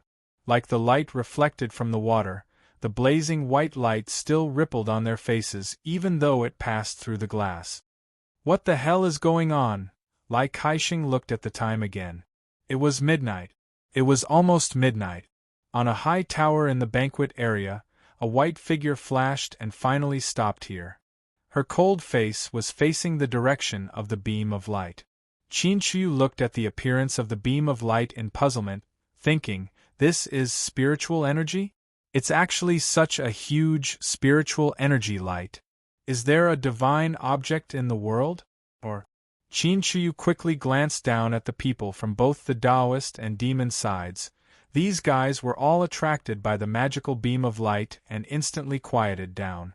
At this moment, Qin Shu floated towards the direction of the beam of light. Almost at the same time, in a quiet room in the exclusive courtyard of the cloth sect in Wulong Mountain Villa, the 100 Tribulation Taoist slowly opened his eyes. Midnight, the moment when the sun and the moon interchanged, was coming. Mr. Blind, who was sitting cross-legged in the center of the room, also opened his eyes. His pair of cloudy white eyes seemed to be about to burst out of their socket. A large number of blood vessels appeared around his eyes, almost covering his entire face. It was ferocious and terrifying. The precious items that were placed beside Mr. Blind to provide him with inspiration also began to tremble at this moment. Inside the quiet room, a swirling airflow suddenly appeared. Those precious objects directly broke into pieces at this moment, turning into specks of spiritual light. The rotating airflow gathered them and brought them into Mr. Blind's body. Mr. Blind's expression was extremely painful at this moment. Blood oozed out from both of his eyes at the same time. His hair suddenly grew long, and a murderous aura turned into a flame, rising from his body and turning into a shadow like a demon. Quick! Mr. Blind spat out a word at this moment. It seemed that he could only say this word reluctantly. Seeing this, 100 Tribulations Taoist decisively made different hand gestures in front of him. His magic power surged and formed a huge yin and yang fish pattern around Mr. Blind. The yin-yang fish spun rapidly, and the demonic shadow formed by the fiendish aura gradually calmed down. As if it was unwilling to give up, a mournful howl of the wind rang out in the room at the end. When the yin and yang fish stopped spinning, Mr. Blind suddenly fell to the ground as if he had lost all his strength. The 100 Tribulation Taoist hurriedly helped him up, and put one hand on Mr. Blind's back to transfer some spiritual energy to him. That was close, you almost became the incarnation of Tai Sui, a murderous spirit. If you couldn't survive it, I could only. It said that fortune comes from danger. Mr. Blind turned over, his face full of weakness. At the moment when the year changes, the heaven and earth will stop for a moment, and it's also the easiest time for external evil to invade. I use Tai Sui as a substitute to peep into the mystery of heaven and earth, and the great Tao will only regard me as Tai Sui. What's the result? The 100 Tribulation Taoist naturally understood the danger, but he was more concerned about the result of this divination. He couldn't let this divination be in vain.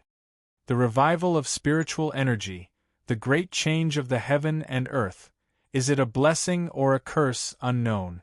I see war.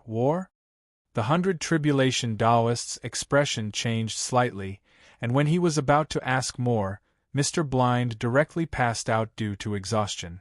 At this moment, a spiritual light penetrated through the wall of the quiet room, and fell beside the 100 Tribulation Taoist, turning into a yellow talisman. A voice-transmitting talisman? The 100 Tribulation Taoist frowned, took the talisman, and stuck it on his forehead. Suddenly, the 100 Tribulation Taoist rushed out of the quiet room, and raised his head to look at the night sky. It was a huge light column that shot up to the sky. The revival of spiritual energy, the revival of spiritual energy. The 100 Tribulation Taoist's eyes were completely opened, and his face was terrifyingly dark. The great change of the heaven and earth? Near Mount Tai, the people watching TV or accompanying their families on New Year's Eve were also attracted by the light that penetrated through the window. They walked to the window and looked at the sky. The pedestrians on the road did the same. They all stopped, talked, and held up their mobile phones to take pictures. Then, UFO? Maybe a laser? Something like the light of Jesus? Or something like an optical experiment? Which fellow Taoist is going through the tribulation here? So the scene began to spread crazily on the biggest social media platforms on the internet, and a large number of comments and bullet screens filled the screen. There were even live broadcasters broadcasting live. The speed of spreading was comparable to the speed of light. The netizens in China were paying attention to it all the time. It can't be that aliens are attacking the Earth, right? Ren Xiling muttered casually, and then picked up the glass of red wine on the tea table and took a sip. There were some cheese, black currants, biscuits, and potato chips on the tea table. As for the red wine, it was sent by a customer. Before this, Ren Xiling had drunk a whole bottle by herself. Her face was red, and her eyes gradually became hazy. Although Lizzie and Ma Howd had invited her to dinner, she chose to stay at home in the end. She sat on the carpet on the floor, leaning against the sofa, with a laptop on her legs, and a somewhat full ashtray on the carpet next to her. Just like this night. From 7 o'clock in the evening to now, it was already past midnight. From last year to this year, from 29 to 30 years old, Ren Xiling toasted herself again. Brat. Not even a text message, burp. Her eyes became a little heavy, probably due to the effect of alcohol. The red wine was really strong. Ren Xiling slowly closed her eyes, and her body fell to one side. So sleepy, I'll lie on the floor and sleep until morning. I don't want to move anymore. Strange. Is the carpet so soft? If I fall down like this, I should hit my head. But it doesn't hurt at all, it feels like I'm being hugged by something. So comfortable. Warm. I'm going to fall asleep tomorrow. What should I do tomorrow? Forget it. I'm so sleepy. Who is it at? Let's stay a little longer tonight. Yes, master. From 59, 00 to 0, 00 and then to 0, 00, 00 and then to 0, 00, 00. Time jumped, as if it paused for a moment and then started again. Chapter 1031. Her mouth was dry, and her brain was like concrete that was about to solidify, which was very uncomfortable. Renziling opened her eyes a little, and there was a smoke-like mist in the living room. Was the humidifier turned on? She couldn't remember. Renziling pinched her forehead hard to prevent the alcohol from getting to her head. But forget it. I have to turn it on anyway. After all, the heater is on at home. If I don't use the humidifier, I'll feel worse when I wake up tomorrow. She slightly propped herself up, and the thin blanket on her body slipped down. Renziling looked at the pillow on the ground with some doubts. Wasn't it placed at the corner of the sofa? But she really didn't want to move. Fortunately, the glass on the table was half full. Well, did they pour water for me? Gulp, gulp. She lay down again, and put her arm across her forehead. It should be midnight, and it's still very quiet outside. Renziling groped around the blanket on the ground.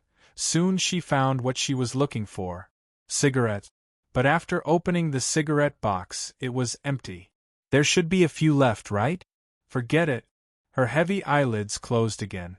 Renziling turned her body and rolled the blanket over her body. It felt like someone was taking care of her. Luaccio, the light beam was still there. It appeared at about 10:10 in the morning, and lasted until 3 o'clock in the morning. The world on the internet didn't quiet down, but became more and more lively. It seemed that there were indeed many people who chose to keep watch at night on this day. On the roof of a private house near the club's new address, Luaccio was looking at the light beam in the distance against the wind. At this time, light footsteps came from behind. "Master, I've disposed of Miss Wren's private collection of junk food, but I've added some noodles, rice, oatmeal and other ingredients in the cupboard. There's no need to put those things." Luaccio shook his head. "She probably won't open the cupboard once in 3 months. There are also frozen snacks, dumplings and wontons in the fridge. But I only kept 2 cans of beer," Miss Maid said softly. "In addition, the quality of the red wine in Miss Wren's hands is too low, so I changed some. The last time Master was in Tuscany Manor, I found it in the ruins. The quality is not bad." "Don't tell me you got rid of the worm again?" Luaccio joked. Miss Maid nodded her head. He really did it. Originally, Luaccio planned to do these things himself. But when he saw the live broadcast on Renziling's tablet about the light beam of Mount Tai, Luaccio returned first. "This is spirit chi, right?" Luaccio stopped talking about his family. Once again, he looked at the beam of light shooting into the sky. It was completely the same as the energy in the long river of spiritual chi that Luaccio encountered under his city. To this extent, it should be released by gathering the power contained in the nearby ley lines. Miss Maid gave her opinion. This saved Luaccio the step of buying the information himself. Generally speaking, Yuye's opinion was very close to the truth. She was the biggest treasure left by the previous master. "It seems that you have made up your mind." Miss Maid smiled slightly at this time. Luaccio was silent. Indeed, since he had made it to this extent, the composition of the world's structure might have a drastic change in the next step. So, if Araya still didn't appear, did it mean that he had acquiesced to this direction? "I'll go back first." Luaccio turned back at this time. "I'll leave the next thing to you." "Understood." Miss Maid bowed her head obediently. "Goodbye, master." "Oh right," Luaccio suddenly said. "Next time, let's make dumplings at once. I think it'll be more interesting if 2 people do it together." "Okay." After the master left, Yuyi silently looked at the huge aura light beam for a while before waving her hand. Beside her, the air began to distort and distort into a black vortex. The vortex was expanding, and soon it had a diameter of 2 meters. Miss Maid didn't even think about it and walked into the crack between dimensions. "People of the Chosen One, congratulations, you finally defeated the New Year's special boss, Dark Maid. Please accept your rewards." Above the world's sky, the rolling clouds turned into a huge face, solemn, supreme, and frightening. It was the ruler of this world, the main god, Tying. The clouds gradually returned to their original appearance. On the New Year's special dungeon map, the exhausted players sat on the ground. After 6 or 7 hours of hard fighting, more than 3,000 players in the world gathered to finally kill the New Year's special boss. The battle was so fierce that they really didn't want to experience it again. But at this time, those generous rewards fell from the sky like rain and fell into the hands of every surviving player, making this hard work pay off. Just treat it as a New Year's gift. At the end of the world, in the distant land of the main god, just came back. Taiyinzi directly fell to the ground, his body shriveled like an old corpse. For this special event, I worked too hard, and my mental power was completely exhausted. I'm so uncomfortable. Although in the system world created by Miss Maid, most of the functions could be realized with the help of the system. But after all, Taiyinzi was the core of the system, so his mental power was constantly consumed. Log out, shaking his legs from the ground, Taiyinzi held his waist and temporarily logged out of the game world. He looked like an old man who came back from the disco and had to stick a dog skin plaster on his back. In the room used to place the system host, Taiyinzi with the same appearance appeared instantly. He looked at the robot Adam in the room and said casually, "Adam, rest for half an hour and temporarily switch to intelligent monitoring." Understood. Taiyinzi squinted his eyes like a dead fish and suddenly asked in a low voice, "Adam, where's your master?" "Master and master's master went out," Adam said directly. "Master's master, F***ck. Boss is back?" Taiyinzi suddenly froze. But after a while, he yawned. Anyway, the boss and the director didn't call him when they went out. That meant he had nothing to do. But, if the vicious director wasn't here, Taiyinzi glanced at Adam, who had a lot of data cables connected to the system host, and then slid out of the room quietly. The state of the Black Soul Messenger was actually very wonderful. It could be regarded as another form of life. It would also feel tired and even relieve hunger. Of course, the hunger of the body could generally be replenished by eating food, but in fact, there were better things that could not only eliminate hunger, but also directly replenish the energy consumed. Taiyinzi knew where this thing was. It was the flower tea brewed by Miss Servant Girl for her master. Damn, who would know that this seemingly ordinary flower tea's effect is comparable to the spiritual liquid in my time? Well, I remember it was hidden here. Don't think I don't know. I'm a man who knows the top 3 floors of this shop like the back of my hand. Although the effect and taste of the tea were vastly different from those made by Miss Maid. But Taiyinzi only needed the effect of the flower tea itself. It didn't matter whether it tasted good or not after he ate it. Well, the New Year's special event has come to an end. Next is the Lantern Festival? Taiyinzi held a cup of flower tea in the corridor and muttered while blowing on his shoulder. Well. However, the door of a room in the corridor was indeed unlocked at this time. That insidious manager shouldn't be the one who left behind the end, right?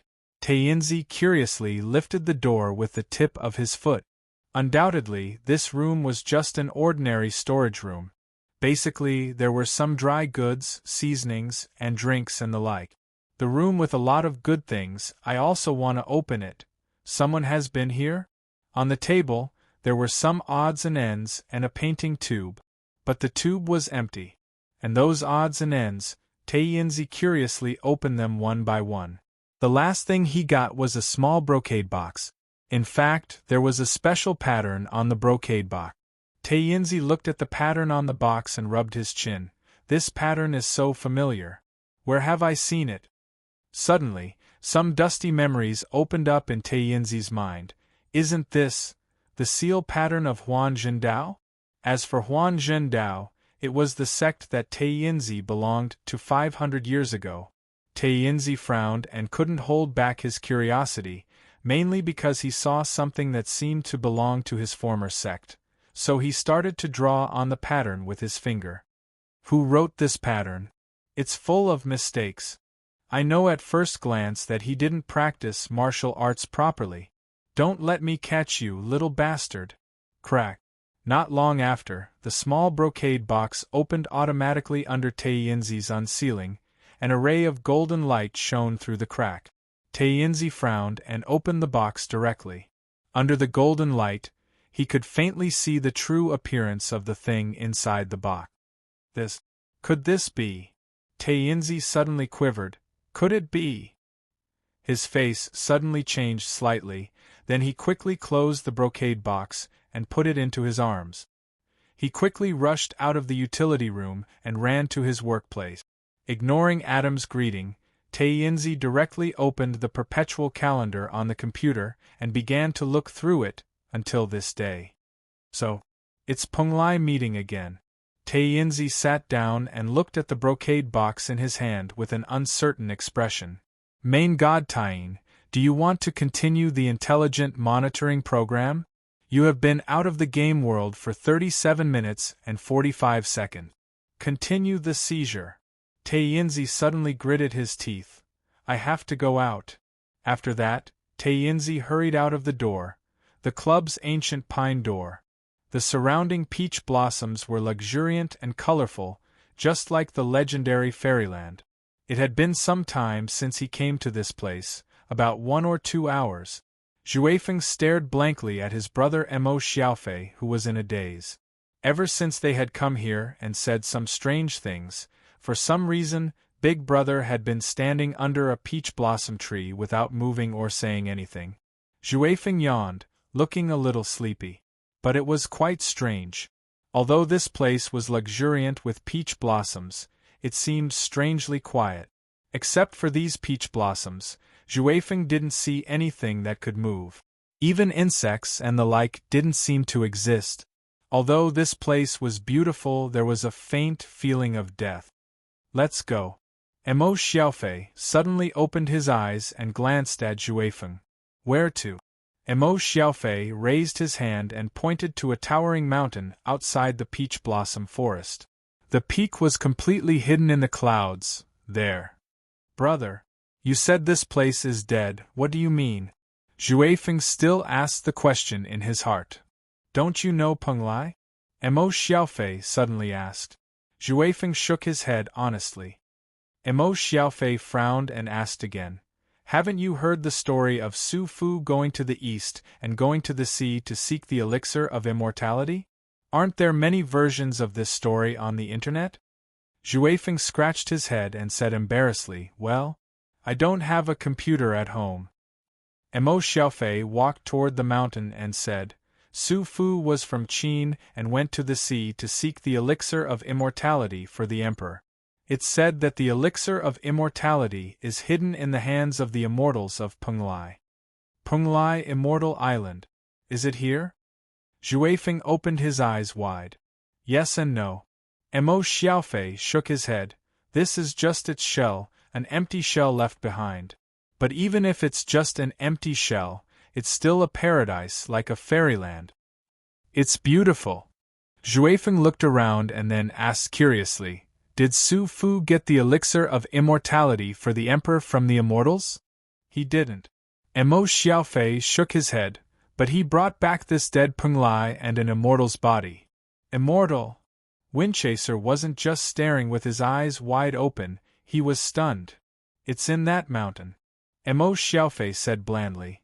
Back then, I built a large number of mausoleums, and one of them was for this dead Penglai.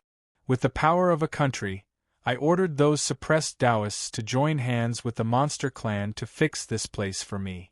Now. Chapter 1032. In the night sky, there was a huge figure passing by, but it was sometimes hidden in the night, as if disappearing, and sometimes showing up. It was in the form of a gigantic bird.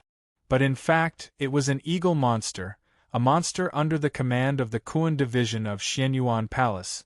At this time, it was rushing to the direction of the huge light pillar in the depths of Mount Tai. Long Shiruo, Luo Dance and Chichi Kamaya were on the back of the eagle monster. The eagle monster didn't know that it was lucky to carry Kelowna Shinryu on its back. But Chichi Kamaya, a big figure in the Xianyuan Palace, was enough for it to boast about for years. Master Turtle, we'll arrive at our destination in 15 minutes. The eagle monster said respectfully. You've worked hard. Chichikamaya nodded and glanced at Long Shirua. Long Shirua had to lean on Luodan's. It was very uncomfortable for her to fly at such a high speed without strength, let alone in such a cold winter. Young Kelowna Shinryu's face was pale because of the cold wind, but she still held the pearl tightly and stared at the ground below the eagle monster. Although it was not convenient to summon a body here, it could be sensed through the pearl as a medium. The earth veins around Mount Tai are changing, that light pillar is continuously extracted from the earth. Long Shirua frowned. Damn it, it's like draining all the earth veins in this area. Chichikamaya said, who has such a great ability to mobilize the earth veins within hundreds of kilometers of Mount Tai. Wang. Long Shirua sighed and said with a complicated expression, only it can do that. Its predecessor was a part of the Ting Dragon vein, one of the 12 ancestral veins of Kelowna. Later, it merged with the earth veins of Mount Tai and became the Dragon vein again. To Wang, the earth veins of Mount Tai are equivalent to his people. Tianxin 71. Chichikamaya muttered. This was what Long Shirua mentioned before the light pillar of aura burst out. It's the Bai sect again. After so many years, does the Bai sect want to repeat the tragedy of that year? Long Shirua said coldly. No matter what his final purpose is, we can't let the aura continue to be extracted. Otherwise, this land will die sooner or later. Chichikamaya, can't you go faster? Gui Chinny glanced at Long Shirua's shivering shoulders and sighed. He knocked the eagle monster's body with his crutch. Whitehead 11, speed up. Yes. The eagle demon's white-headed 11 suddenly spread its wings a little. It moved the clouds and fog, and in an instant, it swept across a distance of several hundred meters. While rushing forward, the ghost baby looked down and heard Suzy Juan's voice in his mind. Listen, don't tell Chichikamaya and Long Shirua that I'm here. For Ghost Baby, Chichikamaya's order was higher than the Xianyuan Palace's order, and Big Sister Suzy Juan's order was higher than Chichikamaya's, so he could only bury this matter in his heart. But who was that foreign woman beside Big Sister? He was a little envious. She followed Big Sister and was always at her beck and call. However, Long Shirua's group was not the only ones who came to the light pillar of aura. It was really a mistake. Not only did the unknown guy sneak in, but the 4 captains of the administration also fell into the enemy's trap and were knocked out in the room. Captain Ling Feng and the other captains were woken up by the members of the administration later. And before they had time to think about the origin of this mysterious enemy, they needed to move immediately. On the road, more than a dozen black Santanas were running fast. Their destination was naturally the location of the huge light pillar. The captains were in the same car, which was driven by Captain Ling Feng. Why did he come at this critical moment? The captains in the car didn't look good at this time. The 4 captains fell into a coma. If this matter was reported to their superiors, they would be criticized. But I'm afraid this person is proficient in illusion. He could trick the 4 of us at the same time. But it's strange. Why did this mysterious guy sneak in? Yes, if he was malicious, I checked my body after I woke up, and there were no internal injuries. But we can't rule out the possibility that he had a clever method to avoid our detection. But we didn't lose anything. I don't care so much. Maybe we can get the answer when we go to that place? Captain Ling Feng stepped hard on the accelerator. It's not a good sign to be so busy on the first day of the new year. The captains looked solemn at this time. The reason why they were so anxious was that before they were woken up, the Taoist and the demon had already set off. The Taoist and the demon had already fought because of a suspicious edict. This time, if the light pillar of spiritual energy was caused by some amazing item and caused a fight between the Taoist and the demon, the people left in the administration wouldn't be able to suppress it. It's so annoying. It's so annoying. I can't go home during the new year. Not only do I have to work overtime here, but I also have so many troublesome things to do. The only female captain of the 4 captains said bitterly, all year long this and that. Just expose it to the whole society. Motherf ** cur. Let's go from the dark to the light. Whoever dares to make trouble will be punished violently. Don't say such unlucky things. Captain Ling Feng said seriously. If that's the case, it'll be really chaotic. Hong Ling, you don't want your husband and children to be involved in all kinds of strange and dangerous things, right? I know. The captain named Hong Ling said coldly, of course I know. Because I know, I feel that there's no need for the existence of transcendence in this world. No matter if it's the Taoist or the demon, they're the root of the chaos in this world. The other 3 captains glanced at the only female captain imperceptibly and fell silent. Hong Ling used to be a soldier. Later, she saw her parents and younger brother die in the hands of a crazy demon. Since then, Hong Ling entered the special department of the military. Later, she volunteered to participate in the training program for captains of the administration. As a recommended candidate, she was sent to Kunlun to learn martial arts. She only came back 3 years ago. Do a head count. Glasses, how many people do we have now? Captain Ling Feng broke the silence and asked. Glasses. The 4-eyed captain quickly said, there are 43 normal members, 11 advanced agents, and 97 logistics team members. Lastly, there's the 4 of us. Captain Ling Feng said seriously, if something really happens, we can't count on the logistics team. Ordinary agents can deal with the small demons. If there's a big fight, the only ones that can be used are the senior agents and the 4 of us. I really hope that these big shots of the Taoist demon realm are more or less afraid of that contract. How about this, if things really can't be settled, I'll allow you to use the god-killing bullet. Ling Feng, are you serious? The 4-eyed captain looked at Ling Feng, who was driving, with a serious expression. Although the director gave you this authority at the last minute, but you have to think carefully. Once we use the god-killing bullet, it's equivalent to exposing our trump card. If the Taoist demon realm and the Taoist demon realm know that we secretly researched this thing, I'm afraid we can't care so much. If the Taoist demon realm and the Taoist demon realm really fight, Ling Feng smiled bitterly. Next, I'm afraid we can only use aliens invading Earth as a reason. After all, the appearance of this spirit energy light pillar had already gone viral on the internet. It couldn't be stopped. It didn't say who arrived first. If one had to say, it should be that both sides arrived at almost the same time. The light shot out from the deep valley and straight into the sky. The representatives of the 4 heavenly spirit clans, the demon realm members, and the various sects were now divided into 2 camps. They all came at almost the same time from the series of banquet.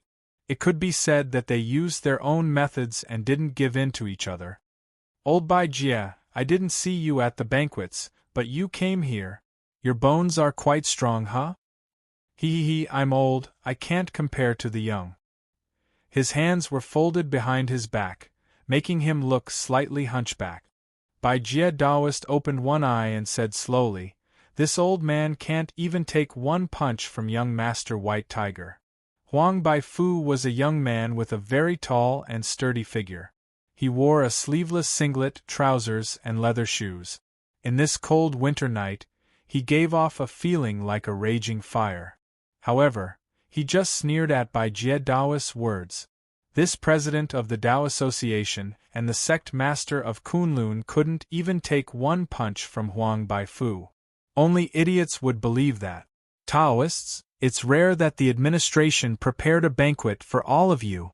It's not good for you to run here like this, right? Beside Huang Baifu, a woman in her 30s with a hot figure wearing a fiery red mink coat chuckled. Maybe the administration will invite you back for tea. Tea is good, we can chat while drinking tea. I like this kind of life. Bai Jia Taoist said with a big smile. Do you want to drink some too? Fellow Taoist Chu Xinghe. The woman in red, the priest of the Vermilion Bird clan, Chu Xinghe, said with a smile, I'm a demon, I don't deserve to be called fellow Taoist by you. Bai Jie Taoist said, there are thousands of great Taoists, but they all lead to the same destination. Even if you're a demon, it's rare that you've cultivated intelligence. Even if humans and demons have their own Taoists, they're all pursuing the same thing. On the path of great Tao, we're all on the same path. What's wrong with calling each other fellow Taoist? Am I right? Fellow Taoist Tushan? Then, Bai Jie Taoist looked at the leader of the Black Tortoise clan, Ming Tushan, a skinny old man who looked even older than Bai Jie Taoist. I don't dare to accept that, Bai Jie Taoist. Ming Tushan shook his head. Fellow Taoist Tushan, please don't undervalue yourself. Bai Jie Taoist opened his eyes and said, Zhenwu Great Emperor was born in the Black Tortoise clan. Zhenwu land's orthodoxy still exists today. I'll just carry the tortoise shell, I won't carry the pot, Ming Tushan said quickly. I can't. Looking at the two elders, arguing, Song Jinshu of the Green Dragon clan glanced at Chu Xinghe. They secretly communicated with their divine wills. This Bai Jie Taoist is really cunning. Because of Zhenwu Great Emperor, the Black Tortoise clan has been in an awkward position among the demons.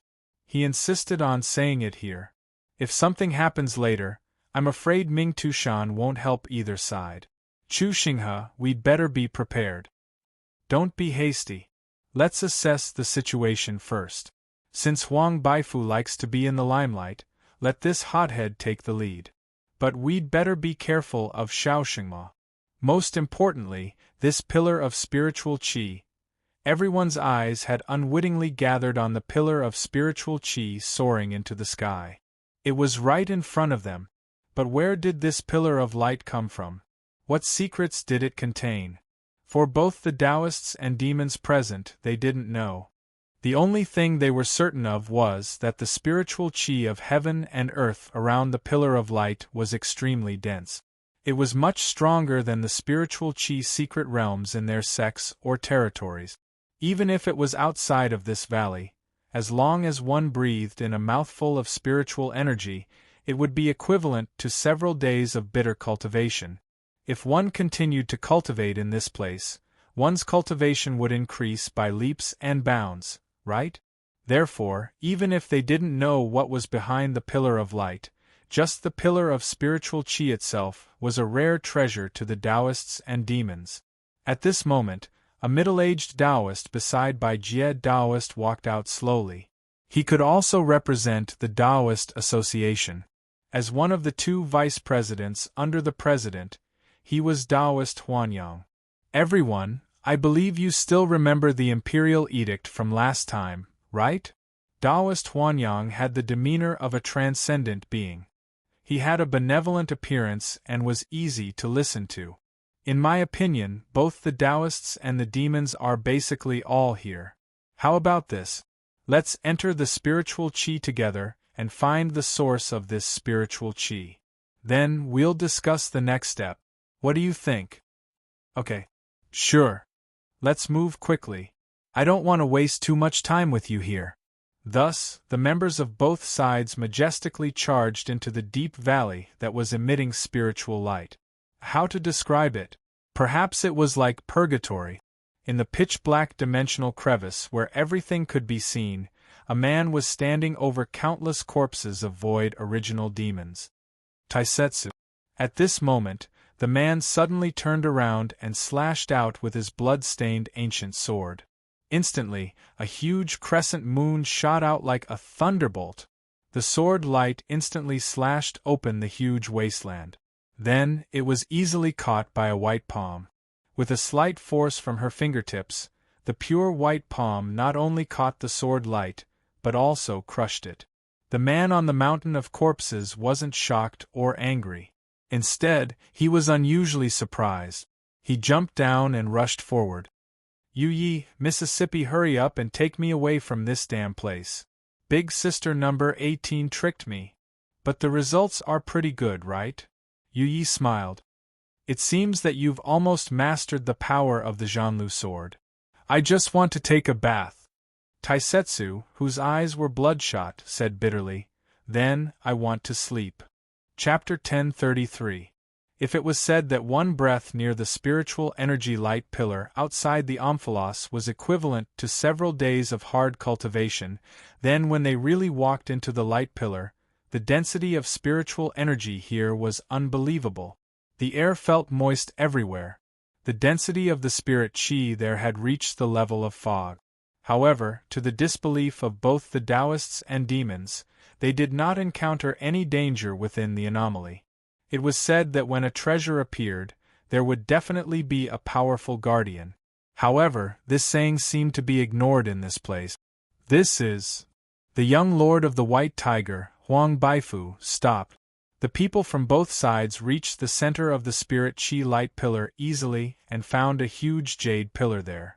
It was snow-white, about 7 meters tall, and 2 people hugged it. The jade pillar was engraved with a picture of a divine dragon surging. The dense spirit chi was actually emitted from this jade pillar.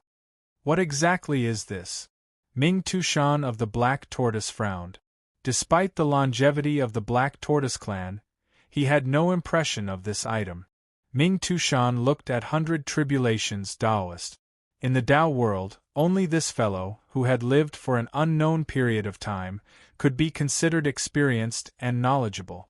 Furthermore, Kunlun was in charge of the Kelowna Tao world, and was the Tao orthodoxy of the Taoist saint. Nobody knew how much of the lost history of the Kelowna Tao world was hidden in it. I've cultivated for more than 1,000 years, and have never seen such a divine item. 100 Tribulations Taoist opened his eyes and carefully sized up the jade pillar. Nobody knew how much time he had spent cultivating for more than 1,000 years. This is the jade dragon pillar. However, Lai Kaixing easily explained what 100 Tribulations Taoist could not. He was the orthodox successor of the plainclothes Tao, who had become the vice president of the Tao Association at a young age and whom the Tao world did not dare underestimate. He was the 72nd generation Heaven Heart. Jade Dragon Pillar? Huang Baifu frowned and stared at Lai Kaixing. Fortune teller, do you know what this is? Lai Kaixing walked past the crowd and came before the jade pillar that was brimming with spiritual energy. He lifted his head and sized it up.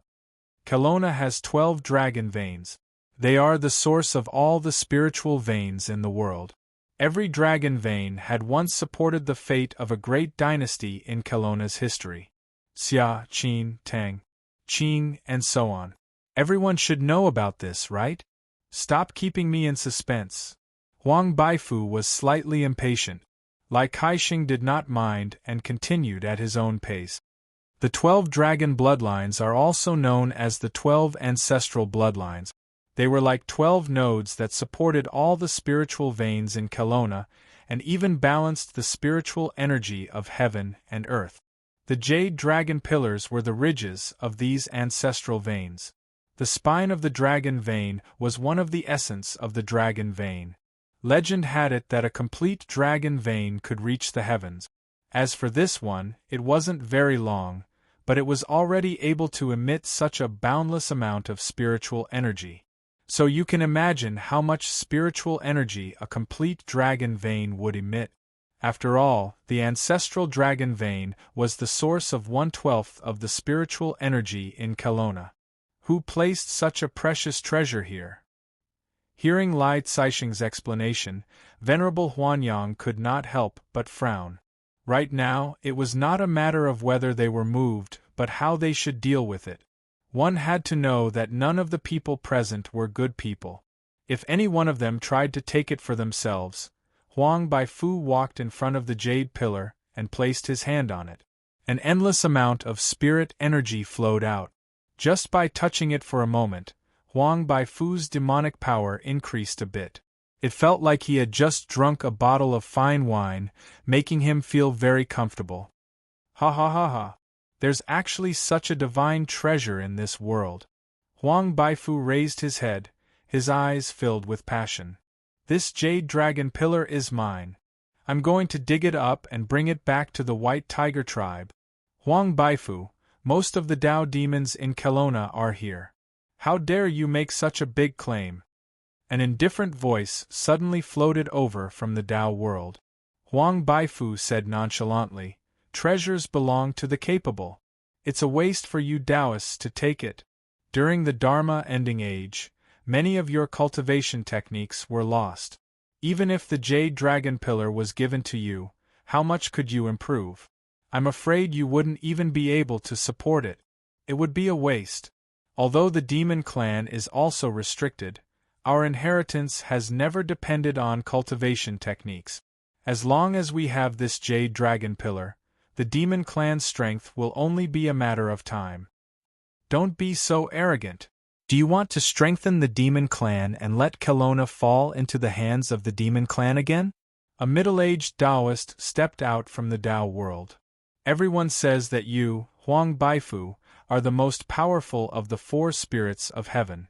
I'm not that talented, so I'd like to ask for your guidance. It's perfected Shenxi from the Presidium.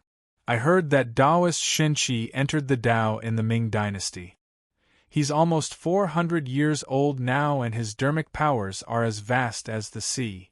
Legend has it that during the Qing dynasty, Taoist Shenxi once subdued 2 great demons of the demon clan with his own strength. He's famous throughout the world. Taoist Shenxi held a 4-sided purple gold ruler in his hand. There was a cinnabar dot between his eyebrows, and auspicious clouds surrounded him. He looked solemn and dignified. Shenxi? Huang Baifu sneered. You want to fight with me? Young Master Huang, as one of the representatives of the Demon Association, don't you think you're showing off your abilities? Shenxi said indifferently. The other 2 representatives are silent now and are waiting to see you make a fool of yourself. Don't become someone else's shield. Huang Baifu laughed and said, Aren't you just asking me to charge in front and take advantage of the situation from behind? I, Huang Baifu, have never cared about such things. If you're capable, then come. If you're not, then scram. There's nothing in this world that I don't dare to beat up. No matter how many schemes you have, I'll destroy you with one punch. Shenxi, don't think that you're so great just because you've defeated 1 or 2 great demons. Others might not know, but I know it very well. You subdued 2 great demons because they were fighting, and you took advantage of the chaos. In terms of strength, you're nothing. How dare the demons humiliate me? The godly ruler Taoist's brows instantly furrowed as he smashed the canopy ruler in his hand without saying a word. Under the support of his rich magic power, waves of energy surged out like giant waves, and those young Taoists who were at the back of the group were unable to stand still for a moment. Fly. Take my punch. Boom. The ordinary punch accurately hit Shenxi Taoist, Shenxi Taoist, Shenxi Taoist. There seemed to be the shadow of a roaring white tiger behind Huang Baifu. The abnormally terrifying demonic power instantly broke through Shenxi Taoist's energy wave. The purple gold ruler that had accompanied Shenxi Taoist for more than 200 years shattered under this peerless ferocious punch. Shenxi Taoist's body flew backward into the sky. He spat out a few mouthfuls of blood in the air and finally fell to the ground like a piece of rotten meat. Seeing this, Huanyang Taoist waved his sleeves and caught Shenxi Taoist, who fell to the ground. After falling to the ground, Shenxi Taoist was supported by a few other Taoists. However, at this moment, his face was pale and he kept spitting out blood. He looked flustered and exasperated. However, he fainted in an instant. Huang Baifu, aren't you being too ruthless? Shenxi Taoist's heavenly Pung ruler is his natal magic weapon. You destroying his magic weapon is equivalent to destroying half of his cultivation. Huanyang Taoist's eyes instantly looked toward the white tiger's young master and snorted coldly. However, Huang Baifu sneered and said, I'm just letting you know if I have the strength to eat this jade dragon pillar. Old Taoist Huanyang, if you're not convinced, then take my punch. After saying this, Huang Baifu directly leaped up and threw a punch toward Huanyang Taoist. Huanyang Daoist did not hesitate. He formed a sword seal and 7 sword lights shot out from his sleeves, stabbing toward Huang Baifu. However, Huang Baifu's fist broke through the layers of sword lights. Only when the 7th sword light was shot did the power of his fist weaken. Huanyang Daoist once again threw out his palm. The moment the fist and palm collided, demonic power and magic power expanded. The scattered air waves instantly caused the sand and stones in the deep valley to fly.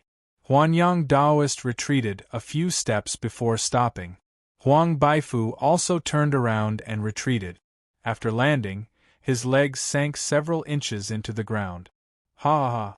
Old Daoist Huanyang, you can take my punch. You're quite capable. Come again.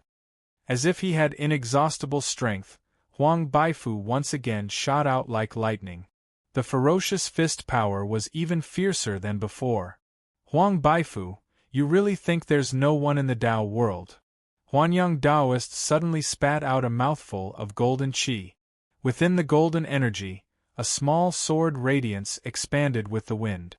In just an instant, it had transformed into a silver longsword that was 3 feet long. Daoist Huanyang held it in his hand and slashed at Huang Baifu's body. Ha ha ha!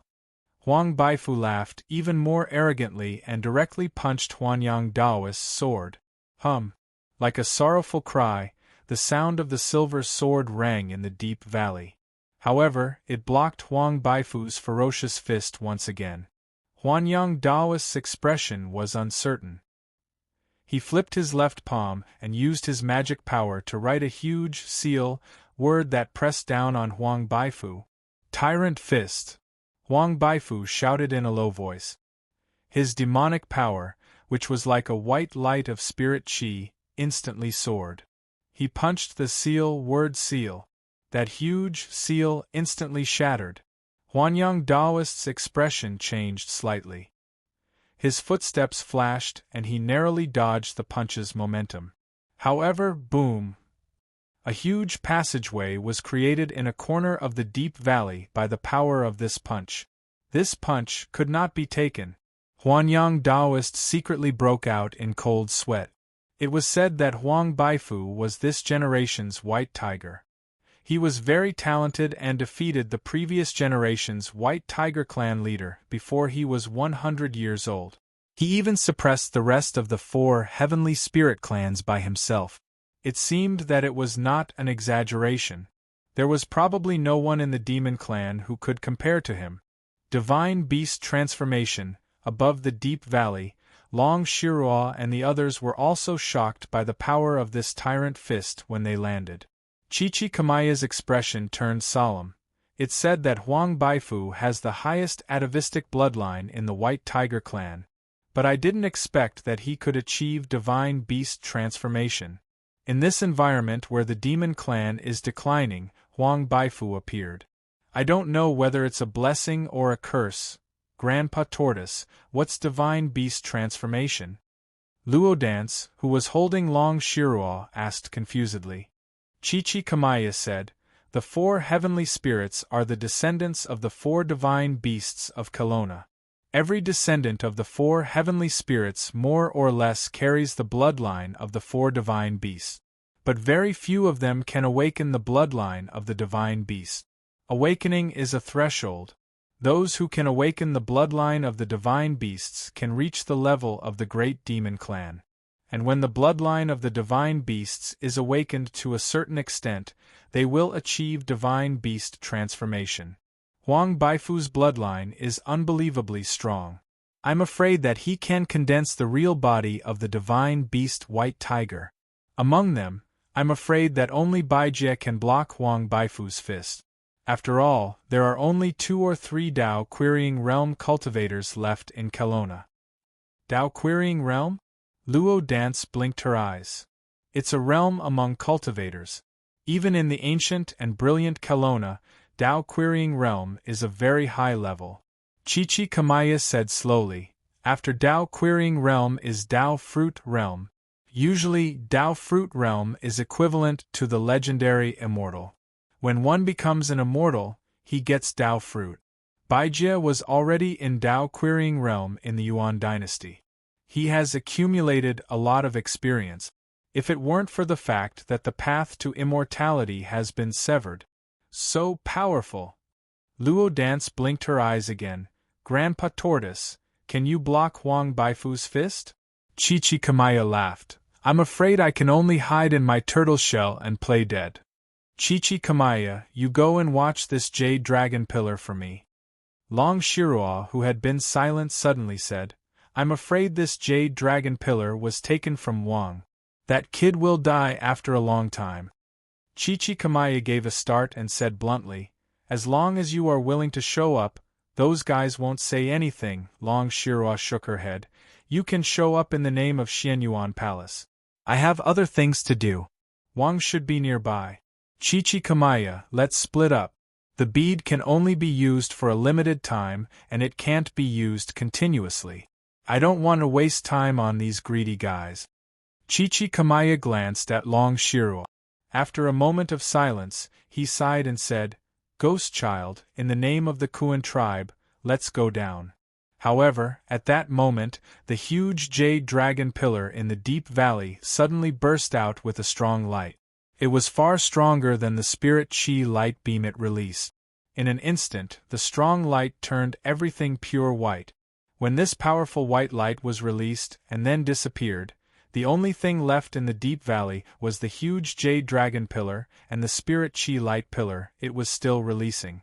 Apart from that, the people in the Dao world, the demons in the demon world, and even Long Shiruo's group had all disappeared. The sea of flowers was quiet.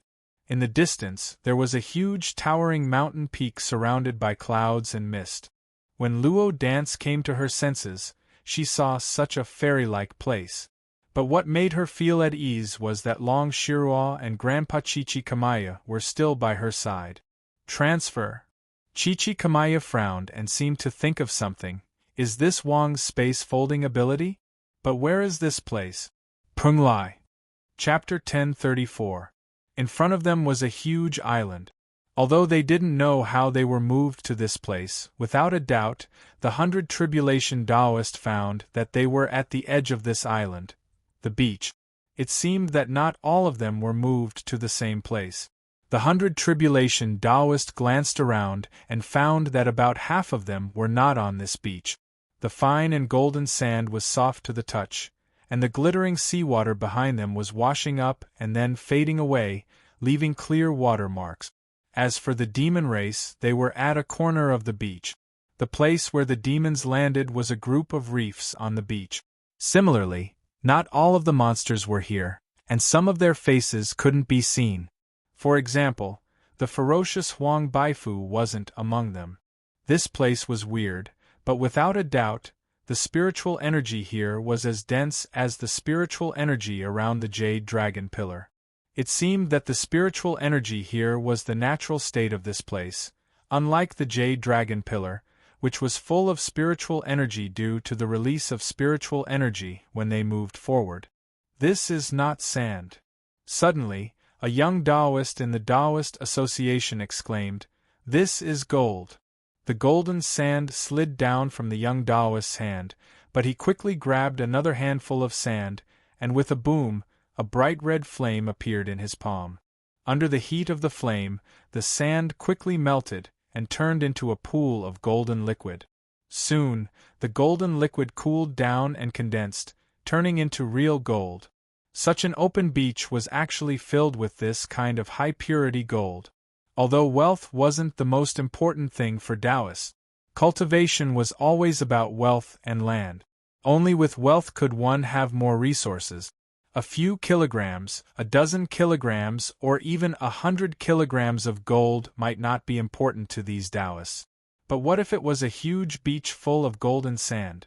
Not only that, the seawater that washed up seemed to bring some shiny things with it. Upon closer inspection, one would find that they were almost perfect pearls, jades, and agates. It turned out that under this beach there was a huge pile of gold, silver, and silk. No wonder the seawater showed a shiny luster. President, Vice President Huanyang and Vice President Lai are not here. A calm man said to the 100 Tribulation Taoist in a low voice, "Besides them, the Qingqing Mountain, the Heavenly Fortune Cave, the 5 Elements sect, there are 9 sects in total. But in the deep valley they were there." "I know." The 100 Tribulation Taoist nodded. "Over there, not only Huang Baifu, but also Chu Xinghe and Xiao Xingma are gone. It seems that they were transferred randomly." The 100 Tribulation Taoist was silent, thinking. At that moment, the demon clan, who had gathered in a corner of the reef, started to walk toward the Taoists. The black tortoise Ming Tushan walked out directly and stopped in front of the 100 Tribulation Taoist. He cupped his fists and said with a smile, "100 Tribulation Taoist, this old man thinks that this place is strange. Why don't we put aside our small conflicts and work together to deal with it?" More than half of the Tao and the demonic forces of the Divine Prefecture had gathered here, but they had been moved to this strange island without anyone knowing. The methods used were unfathomable, causing Ming Tushan to have an ominous feeling. If they continued to fight in this place, it would not be a wise move. Originally, this conflict had been started by Huang Baifu and had nothing to do with the Black Tortoise clan. Besides, as the 100 Tribulation Taoist had said, the Black Tortoise clan had a much better relationship with the Tao world than any of the demon clans. After all, the Black Tortoise clan had once had the Taoist Zhenwu Great Emperor. Of course, the 4 spirits of heaven were divine beasts passed down from ancient times and enjoyed the worship of the ancient Kelowna. Each of them had a deep relationship with the Taoist sect, but times had changed. Now, only the Tao orthodoxy of the Zhenwu Great Emperor had been passed down. He. Taoist Tushan is right. We can't do anything good.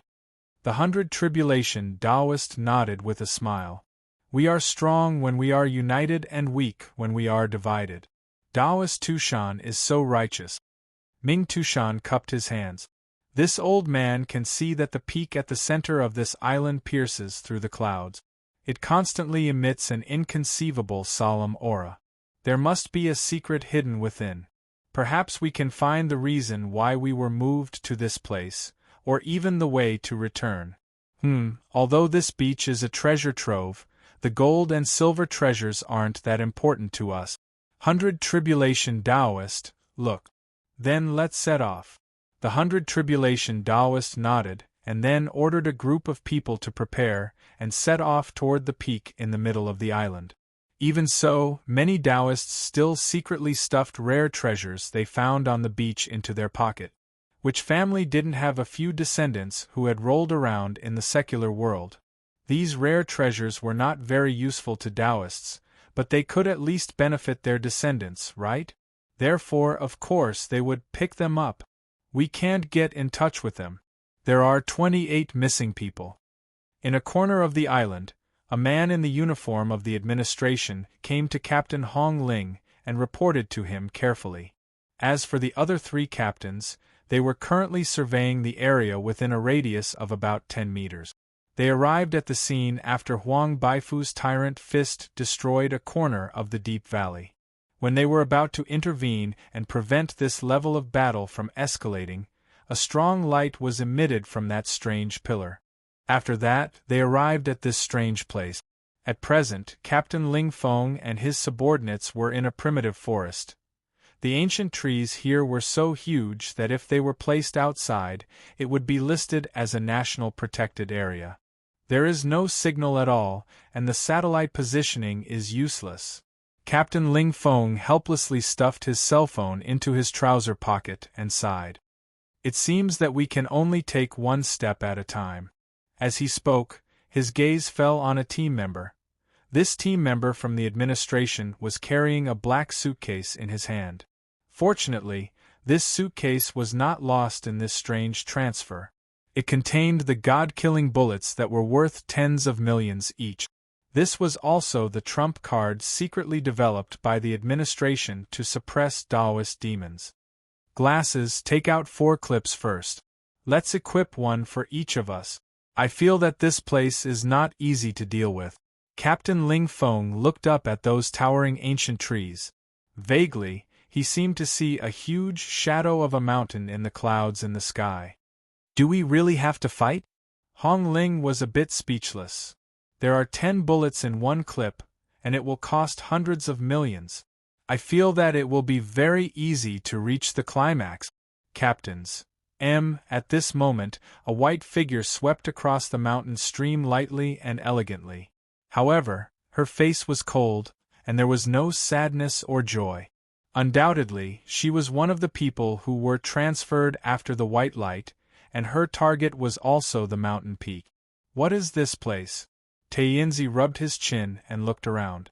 After returning from a New Year's project, I wanted to replenish my spiritual power, so I stole some flower tea from Miss Maid to drink. After I found something in the storage room, I ran out as if possessed by a ghost. Finally, I bumped into the beam of spiritual energy and ran over. But before I could figure out what was going on, I was pulled to this damned place. After reviewing the situation, Taiyinzi's expression changed dramatically. He knelt on the ground and supported his body with both hands. Oh no! I'm dead! I'm dead this time, I'm definitely dead. Last time, I was hung up for 7 days and 7 nights because of a broken plate. Although this is something that belonged to my former sect, my brain spasmed when I recalled the past. But, Taiyinzi grabbed his hair with regret. Although the door of the storage room wasn't closed, God knows if Yu Yi was tricking me. She had tricked me more than once. Is it because my Master God plan is so excellent that I got the Master's praise and made this maid jealous? Is she worried that I can't keep my position, so she deliberately made me make mistakes to lower the Master's evaluation? Humph! Little girl, you can't escape this old Taoist's eyes at all. As long as I continue to operate the game world and collect high-quality souls, I'll become a golden black soul envoy soon. At that time, I'll be the Black Soul Head Supervisor and reach the peak of the shop staff. I'll have a meteoric rise. A mere maid can't do anything but flatter me. Yu Yi, little girl, just wait to pour tea for me, give me water, massage my shoulders, and sing songs for me. But, Taiyinzi finally calmed down. At the same time, he looked at the small box in his arms and frowned. This thing is affecting my mind. But at this moment, the small box suddenly shook violently. It was as if the thing inside was going to rush out at any time. Taiyinzi felt that he couldn't suppress the thing inside. He had to open his mouth and swallow the box directly. This box seemed to be affected by the outside world to have such a strange change. But the Black Soul Envoy's body was a natural isolation zone. After the box entered Taiyinzi's body, it stopped shaking violently. Taiyinzi couldn't help but sweat. He sighed and began to look at the surrounding environment. There was no doubt that he was now in a chaotic stone forest. But when he was about to walk out of the stone forest, he suddenly heard a loud sound, followed by a slight vibration from the ground. He saw that several stone pillars in front of him suddenly fell down, and the heavy stones fell, which was the source of the slight vibration. After the stone pillars fell to the ground, they stirred up a burst of mud and dust. And in the dust, he could faintly see a tall and sturdy figure slowly walking out. In just a moment, Taiyinzi saw a man like an iron plate. He was wearing a small vest, trousers, and leather shoes. Apart from that, he only had a big gold chain on his body. His face was very sunny and domineering. This reminded Taiyinzi of the appearance of the protagonist of a manga he had recently read on the main god mountain in the game world when he was cramming a lot of knowledge on the internet in order to develop more activities. Chingchengtaro? Yes. The iron tower-like giant in front of him looked at Taiyinzi without hesitation and showed an impatient and disdainful expression. How should I describe it? Mustache, afro hair, wretched eyes, yellow leopard print coat and tight pants, in his 50s. Old man, who are you? The giant man frowned and asked. Taiyinzi subconsciously looked solemn. Ahem, I am the main god Taiyin, the lucky chosen one. You have been. Taiyinzi suddenly stopped talking. It was not his intention to habitually say such a name, but Taiyinzi was too familiar with the giant man's question. Basically, every guy who entered the game world for the first time would ask such a question. Nonsense. You're neither fish nor fowl. Eat my fist. Boom! Sand and stones flew, and a huge burst of sand and dust suddenly burst out from the ground and rushed to the sky. The giant man's fist was like a rocket launcher with extremely terrifying power. However, this punch hit the ground, but it did not hit the weird old man. The giant man looked up and saw that the weird old man was standing on a stone pillar in the stone forest. He rubbed his chin and said, "Oh? You can see me? Monster power. Are you a monster?" Since he had a steady source of customers, Taiyinzi had not gone out to attract customers for a long time. The status of attracting customers for Black Soul envoys was still the same as last time with Qing Yiran. Ordinary people could not see the setting of Black Soul envoys. But the giant man did not answer at all. He jumped up quickly and waved his hand to punch Taiyinzi's chest. But this time, Taiyinzi did not dodge and let the fist hit his chest. Something strange happened. The giant man's fist easily went through Taiyinzi's chest at this time. Atomization, one of the standard abilities of Black Soul envoys. After the fist went through Taiyinzi's chest, the fist swept through a large area of stone forest in front, and only the sound of boulders exploding could be heard. Young man, don't be impulsive. Don't you know how to respect the old and love the young? Taiyinzi squinted and spread out his hands. Get along well with each other. Motherf ****. The giant man snorted at this time. He withdrew his fist and punched again fiercely with a downward hook. Taiyinzi still did not dodge. He just waited for the fist to become powerless under the effect of atomization, and then he would beat this brute up. But a tragedy happened. Chapter 1035. Taiyinzi stood up dizzily, but he suddenly felt that something was wrong. He tried to raise his hands to touch the front, but he couldn't see his hands. He also tried to walk forward, but found that his line of sight kept moving backward. Then the light bulb in his head lit up, so he held his head with both hands and twisted it hard. After twisting his head 180 degrees, everything finally returned to normal.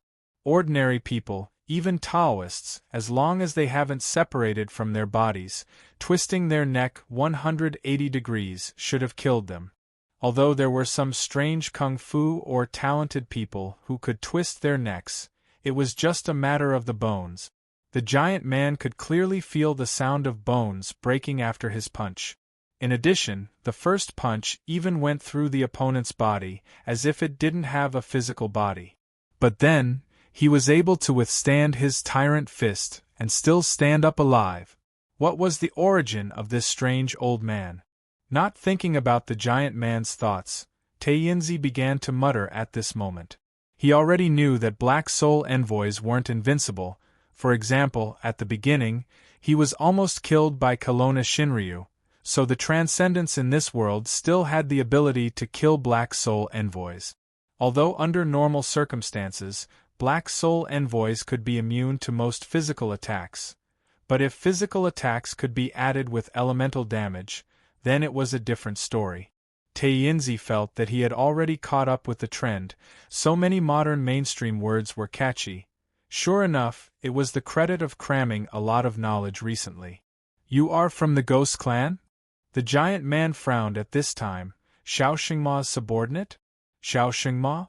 This name is a bit familiar. Taiyinzi was stunned for a while, then he realized who the Xiao Xingma that the giant man mentioned was. The Ghost City Master of Fengdu Ghost City, a figure who was already a big shot in the Demon Clan before Taiyinzi made his debut hundreds of years ago. It seems that Sitaro, this big blockhead thought that the Black Soul envoy's ability to turn into mist was the ability of the Ghost Clan's ghost body. But it was indeed very similar. However, the Ghost Clan did not have a physical body. They were only in the state of spiritual bodies, unlike the Black Soul envoys, who could freely switch between physical and virtual bodies. However, after this blockhead thought that he was from the Ghost Clan, he didn't seem to have any intention of attacking. Tainzi's mind raced as he frowned and said, "Do you know City Lord Xiao? Where did this old ghost come from?" The giant jumped down from the stone pillar. "Don't you recognize me?" Tainzi said casually. "Poor. I have slept in City Lord Xiao's 10,000 Ghosts Pagoda for several hundred years, so it's normal that I don't know you. Besides, there were so many demon clans in the world. Who could recognize all of them? You know all the ghosts in Fengdu Ghost City?" The 10,000 Ghosts Pagoda was indeed something that belonged to Xiao Xingmo, and it was especially famous. There were many ghost soldiers, ghost generals, and vengeful spirits sleeping in the 10,000 Ghost Tower. When the flute played silently, it could use the 10,000 Ghost Tower to summon hundreds of thousands of ghost soldiers. In the demon realm, its ability to fight alone might not be the strongest, but in a group fight, it had never been afraid of anyone. It was said that Xiao Xingmo had not used the 10,000 Ghosts Pagoda for several hundred years. The giant man glanced at Tainzi suspiciously at this time and said casually, "My name is Wang Hu, just an ordinary member of the White Tiger Clan." "The White Tiger Clan of the Four Spirits of Heaven?" Tainzi opened his mouth and then pondered. He and Wang Fu stared at each other and neither of them spoke. Considering that this year's Penglai convention was coming, both the Taoist and demon realms of Kelowna would gather. It was not strange for the City Lord of the Ghost City to come in person. Tainzi had an idea at the moment. He cleared his throat and said, "Brother Wang Hu, I just encountered a white light, and then I came to this place. Do you know what happened here?" Wang Hu shook his head at this time and looked at the towering stone forest. "I don't know. When I came back to my senses, I was already in this place. I originally planned to walk out, but this place looked the same everywhere, so I simply opened the way myself. That's why the stone pillars fell one by one. Is this silly big guy the type to be reckless? Let me see." Tainzi frowned and then flew up. Wang Hu didn't care at this time. He looked at Tainzi's actions as if he was watching a show, waiting for it to happen.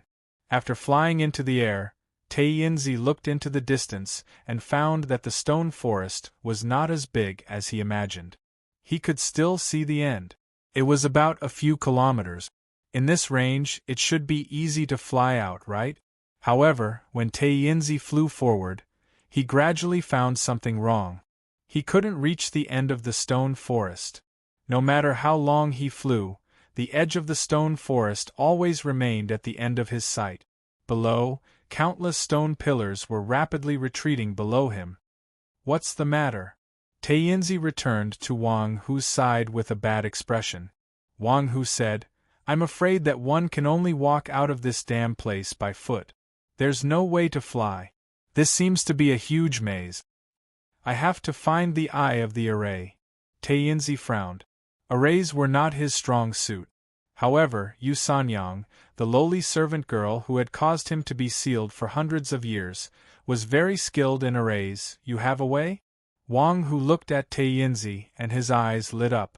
"Yes, you can just say that you want to go out and then contribute something good. I can call my boss here in minutes." However, Tainzi couldn't do it. God knows if that vicious servant girl had already found out that he had taken the item away. However, if he started a trade now, wouldn't he be digging his own grave? "So, Adam, you must stay put. I'll give you an extra pair of non-fu batteries later. I do have a way." Tainzi thought for a while and then glanced at Wang Hu. How could a guy with such strong fists be an ordinary member of the White Tiger Clan? If an ordinary member of the White Tiger Clan was so powerful, then what was there in the Kelowna Dao world? Why didn't you say that you had nothing, an ordinary house, and an ordinary wife? Oh? What's the good idea? Wang Hu took 2 steps forward. Tainzi said seriously, "All arrays are made up of the eye of the array materials, and the array map. A good array can't lack any of these, and they need to be balanced. So, Wang Hu couldn't help but listen carefully. "Brother Wang Hu." Tainzi patted Wang Hu's shoulder. "Let's go through. With your fists you can definitely pass." Bam! Face broken, spin, spin, spin, spin. History was always shockingly similar. Earlier, after waking up, it started to size up its surroundings. It remembered that it had met a mysterious bronze-masked man in a stone chamber in the cave abode. Then, it had been knocked unconscious. It was the intruder with the mouthless mask. In fact, it didn't know how much time had passed, but it felt that it shouldn't have been unconscious for long. Furthermore, its current situation was a little bad. Half of his body was embedded in some kind of unknown crystal. The crystal was about 3 to 4 meters tall. Furthermore, there were many similar crystal pillars in the area before them. They were arranged in rows and seemed to follow some kind of special law, and they were spreading out in circles from the inside out. It discovered that the 2 greedy humans in the stone chamber had also been integrated into this crystal, but they were not far from it. Besides these 2 greedy human warriors, there were also many people from the Tao world and members of the demon clan. However, at that moment they were all pale and unconscious. Their bodies were also in a withered state. Unlike the crystal that bound it, the crystal that bound these guys was in a bright red state. At the same time, it also felt that its physical strength and demonic power were flowing away continuously. Every time he lost a portion of his power, the color of the crystal that imprisoned him would darken a little. Currently, the color of the crystal that imprisoned him was pink in the center, surrounded by many crystals. It could see a huge altar. Below the altar, it saw 2 young men lying on the ground. These 2 young men were not bound by the crystal. This made it rather puzzled. On the altar, a child with long black hair sat cross-legged. As for the mysterious bronze-masked man, he was not there at the moment. "Have you woken up? You're indeed the young master of the greedy wolf clan. You're very capable." The voice came from behind the crystal. It could not see it, but based on the voice, it recognized that it was the mysterious bronze-masked man who had attacked it. Its mask had actually disappeared. It had discovered this after it had woken up and died. In other words, the other party had known its true identity long ago. However, if he could recognize it based on its appearance, could this mysterious guy be someone who had appeared at the Penglai convention? Although she had been the young master of the greedy wolf clan for some time, it had not been long. This was the first time she had appeared in public. The greedy wolf clan, who lived on the plateau, rarely communicated with the outside world. There were not many extraordinaires in Kelowna who had seen her. "What's your purpose?" Purple Star tried to calm herself down.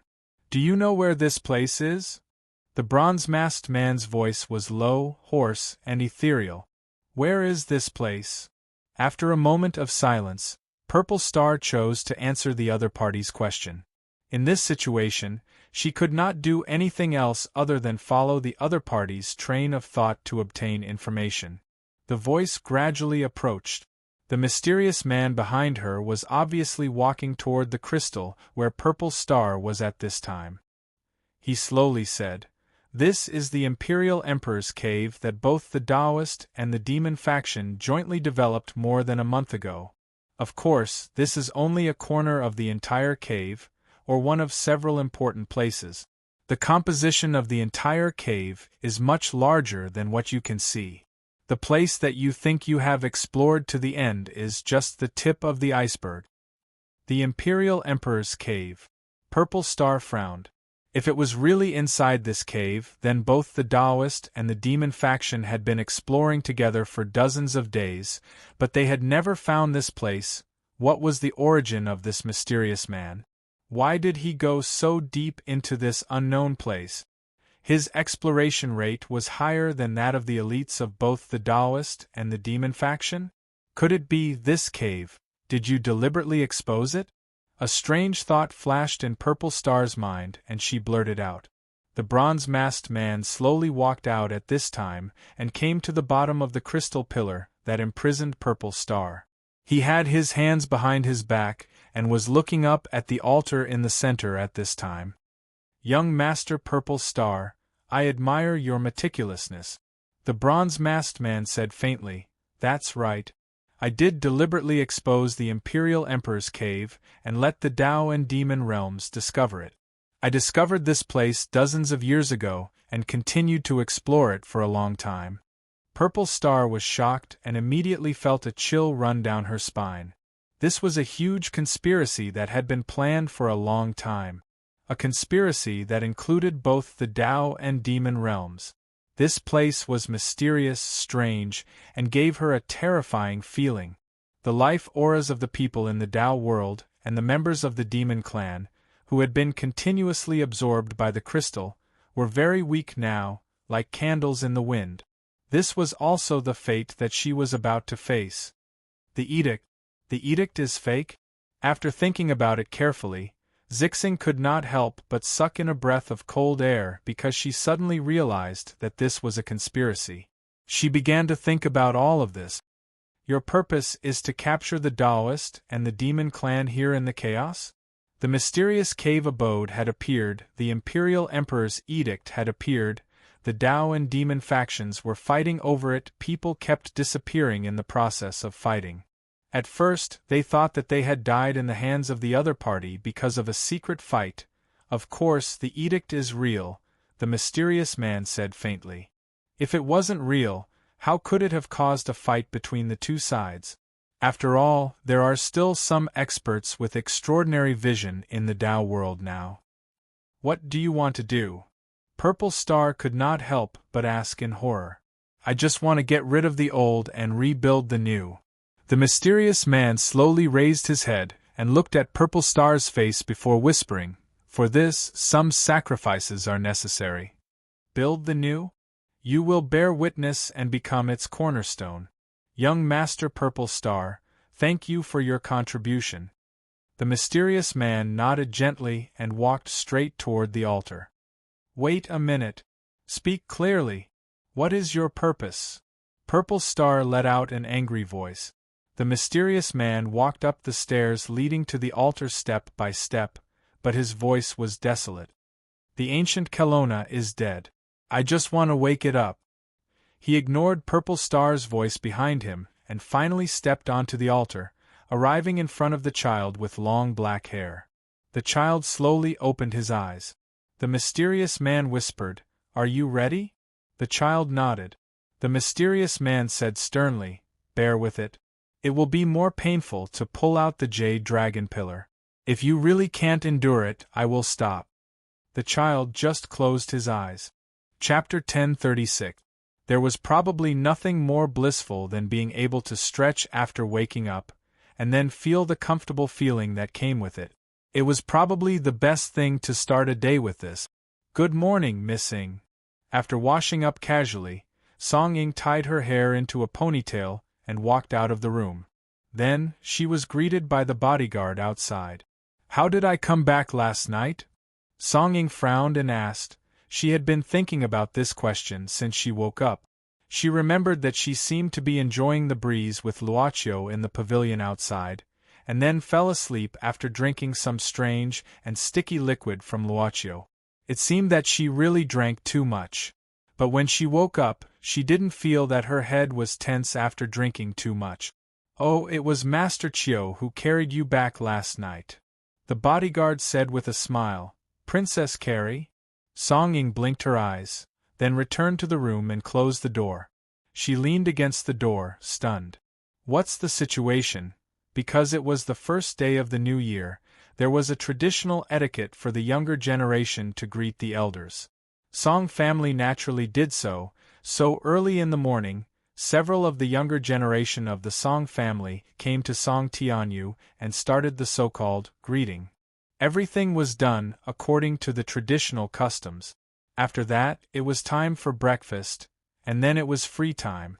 Speaking of which, the first day of the new year was actually the most boring day. If they didn't consider going out, they could only stay at home and chat. "Do you feel uncomfortable when you wake up?" Song Ing, who was thinking about something, suddenly heard Luochio's question from behind, and suddenly became a little flustered. Yes, that's good." Luochio nodded. At this moment, someone knocked on the door of the Song family's old house. After the bodyguard opened the door, he found that it was a villager from Song Village who came to visit. When he rebuilt the old house, Song Tianyu used many villagers, so he more or less knew some of them. Everyone in the village knew that Master Song was a very kind person and rich, so naturally, they were very enthusiastic. There was an endless stream of people who came to visit, and it felt like the house was crowded like a marketplace. "Hey! Last night, did I?" Song Ying started to stutter. "Last night? That's right, do you have?" Song Ying hesitated for a moment. However, at this moment, old Master Song suddenly called out to Luochio from afar and asked him to go over. Luochio obeyed and walked over. Seeing this, Song Ying heaved a sigh of relief. Originally, she wanted to ask if she had said anything strange. But he naturally couldn't ask this question. If there was, it would be awkward. Not far away, Song Tianyu began to introduce Luochio's background to the villagers. As for Luochio, he politely greeted the villagers one by one. Song Ying looked at this scene with some boredom. She was not the kind of person who was not used to interacting with people in front of others. Otherwise, she would not have been able to face the middle and upper management of the group when she was working. She just didn't like this kind of so-called family and friends. This kind of meeting didn't have much sincere feelings. Suddenly, "In that case, Luochio is actually quite handsome, isn't he? And not bad." After answering, Song Ying was startled and regretted her answer. She saw that Song Haoran had unknowingly appeared behind her and sneakily poked his head out from her left shoulder. Then, he smiled mischievously. "Song Haoran!" Song Ying was very fierce. Happy New Year, grow up quickly." "Okay, done," Song Haoran laughed and dodged. Then, he quickly patted Song Ying's forehead lightly. Song Ying only felt that something was stuck on her forehead and blocked her vision. Then, this thing slid down and she subconsciously caught it. It was a red packet. Every year, it was the same. Something like this would always fall into his hands unexpectedly. Song Ying rolled her eyes at Song Haoran and muttered unhappily, "You are treating me like a zombie." She remembered that when she was a child, Song Haoran liked to watch some domestic zombie movies. In one of the movies, a square-faced Taoist priest with a figure-8 haircut liked to stick talismans on the zombie's forehead. Song Haoran also liked to watch these movies with Song Ying. For a long time, Song Ying was so scared that she didn't dare to sleep at night. It was like a childhood shadow, so she still remembered it clearly. Even so, she still carefully put away the red packet for fear that it would be wrinkled. As the princess of the Song dynasty, she naturally didn't care about the weight of the red packet. At this time, after Song Haoran joined the villagers to visit, it was inevitable that there would be another round of flattery. Song Ying always avoided these occasions as much as possible. Now, she quietly walked away. She planned to chat with Zhang Qingrui. After all, they had unknowingly become familiar with each other. But when she arrived at the door of Zhang Qingrui's room, she was told that Zhang Qingrui went out at dawn and was picked up by someone sent by the Zhang family. It seemed that she left in a hurry. Song Ying wanted to call and ask about it, but she gave up the idea when she thought that every big family always had various urgent things to deal with. She was a little bored and wandered in the yard. Then she saw the two bodyguards were looking at the sky. She didn't know what they were looking at, so she walked over curiously. "What are you looking at, Miss Ying?" The bodyguards were shocked and quickly said, "It's like this. We just saw on the internet that there was a strange light in the sky around here last night. Many people on the internet took videos and released them, so we were curious." "Strange light." Song Ying was stunned and said carelessly, "Is it some fake news like UFO or alien flying saucer?" "Maybe." The bodyguards didn't care much. Later, the local news said that it was caused by some faults in an optical experiment. In foreign countries, there were many reports of unidentified flying objects in a month, so they were already used to it. If the Earth was really so dangerous, it would have exploded long ago. How could it survive until now? Song Ying shook her head and felt a little bored, so she lowered her head and went back to her room. She simply used satellite communication to conduct a few daily video conferences. It was mainly about the development of the oil field and gold mine that the Song family discovered not long ago. The report of the department head was not much different from Song Ying's early estimation. Although she listened to the report of the project head with a cold face, Miss Song Ying was already in a daze.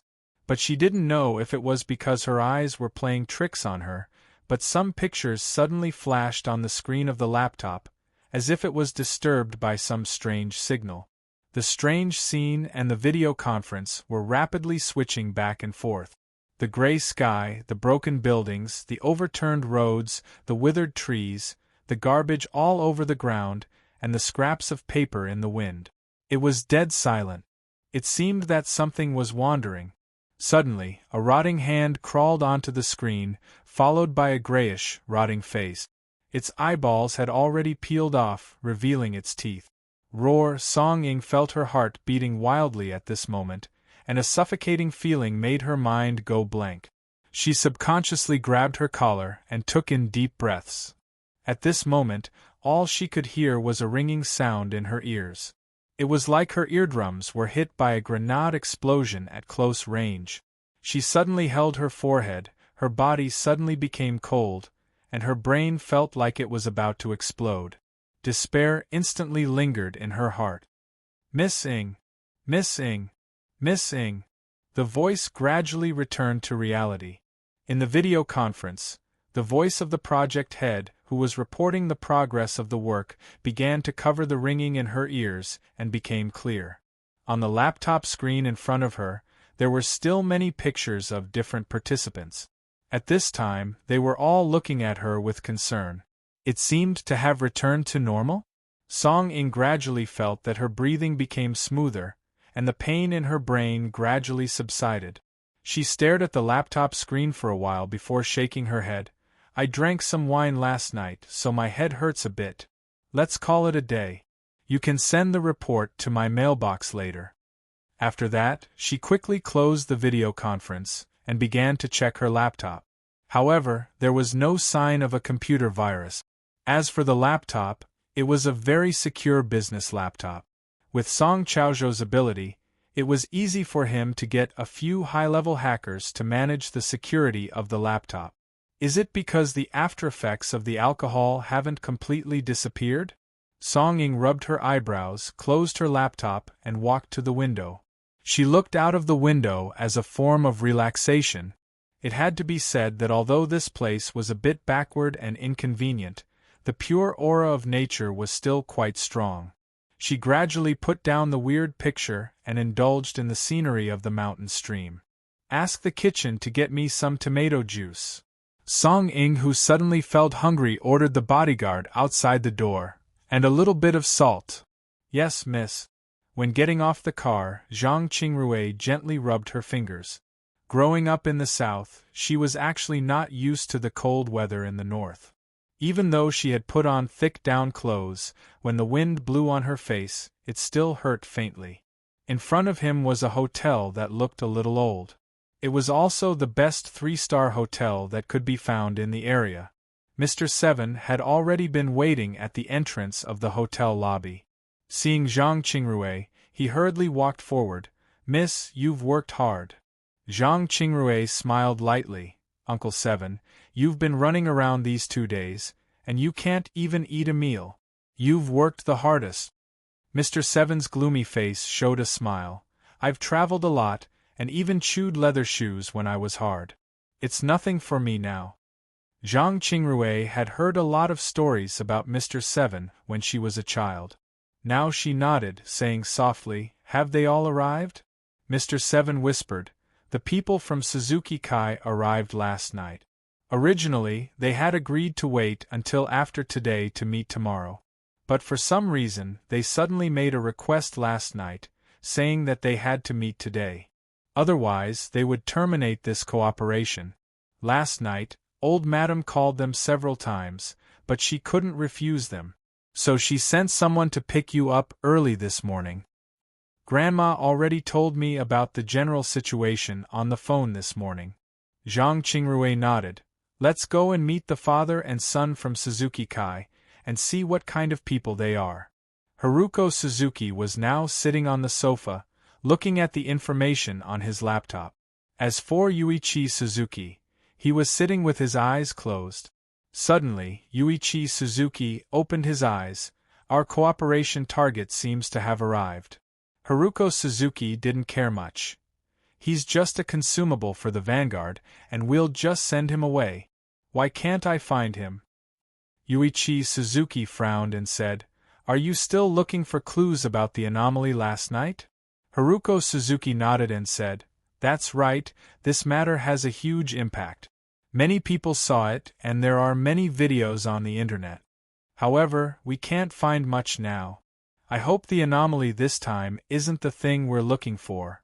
Yes, the location of that strange light pillar is very close to the location shown on the ancient map. Yuichi Suzuki's expression turned slightly solemn. This anomaly seems to be the birth of a treasure. However, have you thought about the fact that both Kelowna and Taoist demons are gathering on Mount Tai right now? Could they be the ones causing the commotion? Haruko Suzuki said, Brother Lianjun, didn't you say that the two realms of Kelowna signed an agreement with the founding saint of the current country 70 years ago? That's right. Yuichi Suzuki said, There's indeed such an agreement, and it has a very strong binding force. If it's violated, the Demon Clan and the Tao world won't have a good ending. The original copy of the agreement has always been kept by humans. Haruko Suzuki chuckled and said, Since they're bound by the agreement, do you think the Tao demons of Kelowna still dare to make such a commotion? The origin of this light pillar is mysterious, and no one knows where it came from. If a treasure is born and it's a Suiho bead, Brother Lianjun, it's the once-in-a-decade Penglai meeting now. If it attracts the attention of both the Tao and Demon realms, it won't be easy for us to snatch food from the tiger's mouth. Therefore, we have to end the battle quickly and start the exploration of the Imperial Mausoleum as soon as possible to prevent any accidents from happening. Yuichi Suzuki sneered and said, Since you know you're snatching food from the tiger's mouth, why do you still need these humans? In the face of transcendence, no matter how many ordinary people there are, they're just cannon fodder. Haruko Suzuki said calmly, Of course, I don't expect these tomb robbers to be of any use or surprise. I just want them to exist. With so many food, if something happens in the tomb, it'll be convenient for me to swallow them to restore my strength and use my technique. Besides, the more mortals there are, the easier it is to conceal our existence, isn't it? As long as I obtain the Suiho bead, I'll unlock the supreme bloodline of the Shangliu clan and restore my nine-headed body. It'll only be a matter of time before I suppress the world. Suppress the world? Yuichi Suzuki sneered and said, I'm afraid you've forgotten that Shinryu is still in Kelowna. Haruko Suzuki laughed and said, Brother Lianjun, you don't understand, do you? Shinryu is powerful, and I have no intention of going against Shinryu. However, can Shinryu leave Kelowna?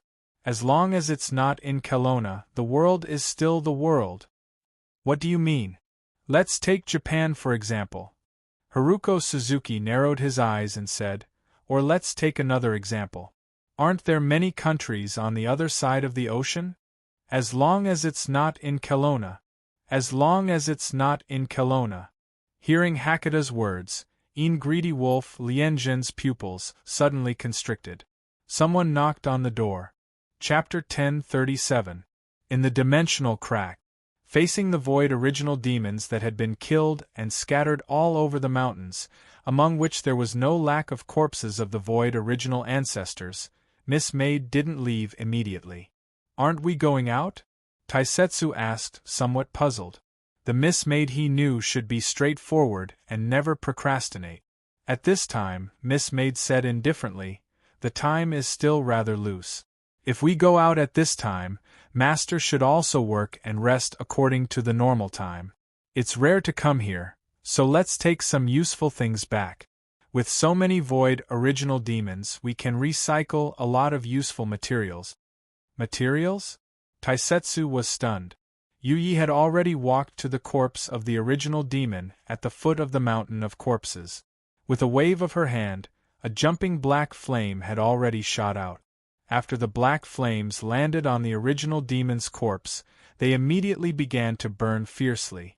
It didn't take long for the enormous corpse to turn into dust, and within the large expanse of dust, there was still an irregular piece of strange crystal that looked like a mother crystal or left behind. What's this? Taisetsu curiously picked it up and looked at it carefully. After holding this thing in his hand, Taisetsu had an unusually familiar feeling, as if it was a part of his body. It even made him feel reluctant to let go of it. Yu said indifferently, one of the materials used to make the Black Soul Envoy.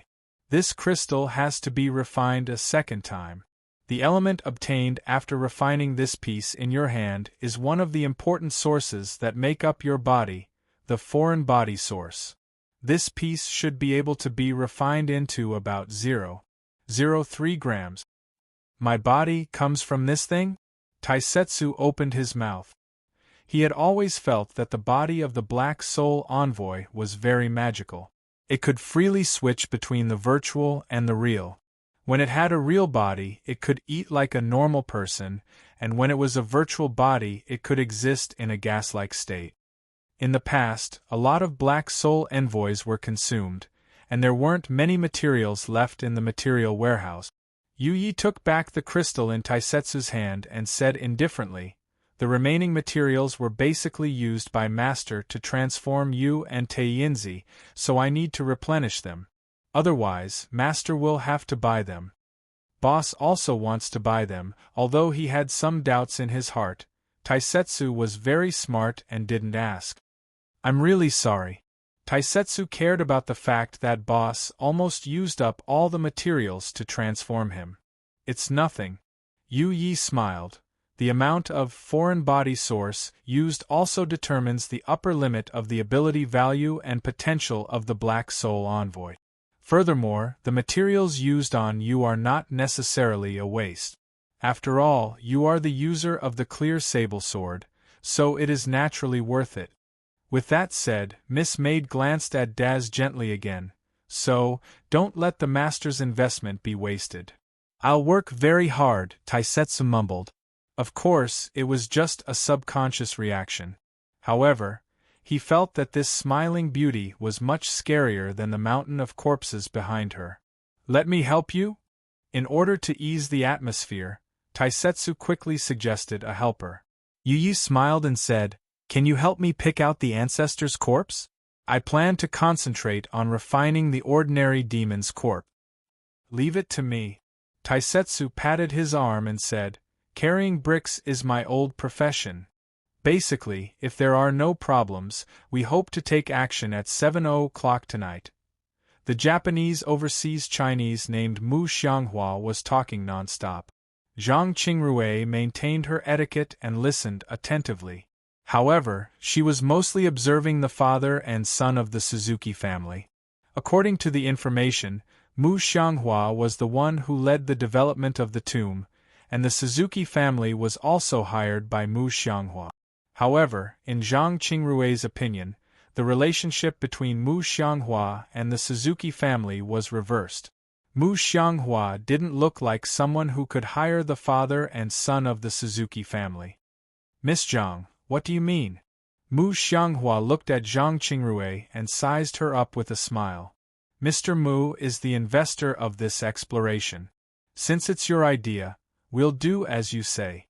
Zhang Qingrui smiled and said, Our people are already prepared, so there won't be any problems with the time Mr. Mu set.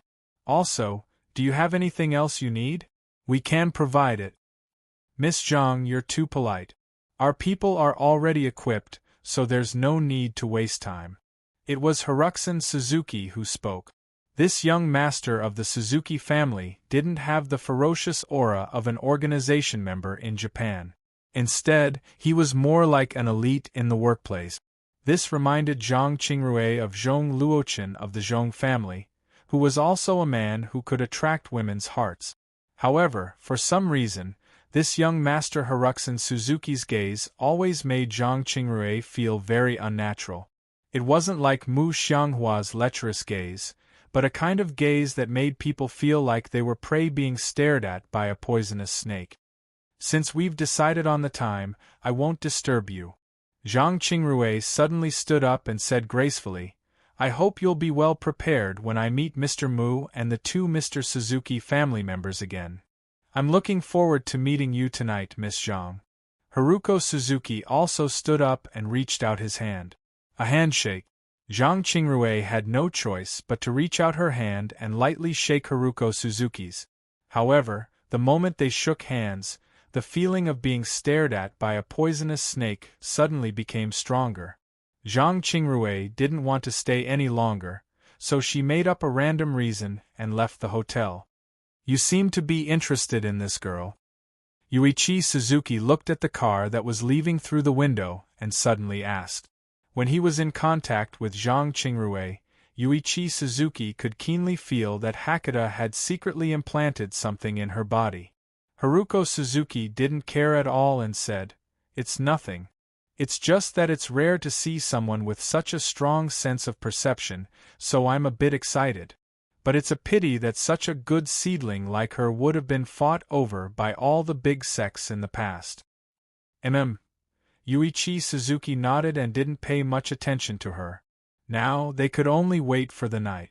Mr. Blind was actually woken up by the sound of the phone. When he woke up, he felt as if concrete had been poured into his meridians, making it difficult for him to use his magical power. Right now, not to mention Songda and Song-san, even an ordinary person with a little bit of training could easily defeat him.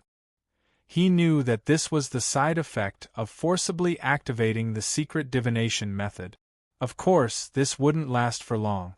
After resting for a while, he should be able to recover 70 to 80% of his strength.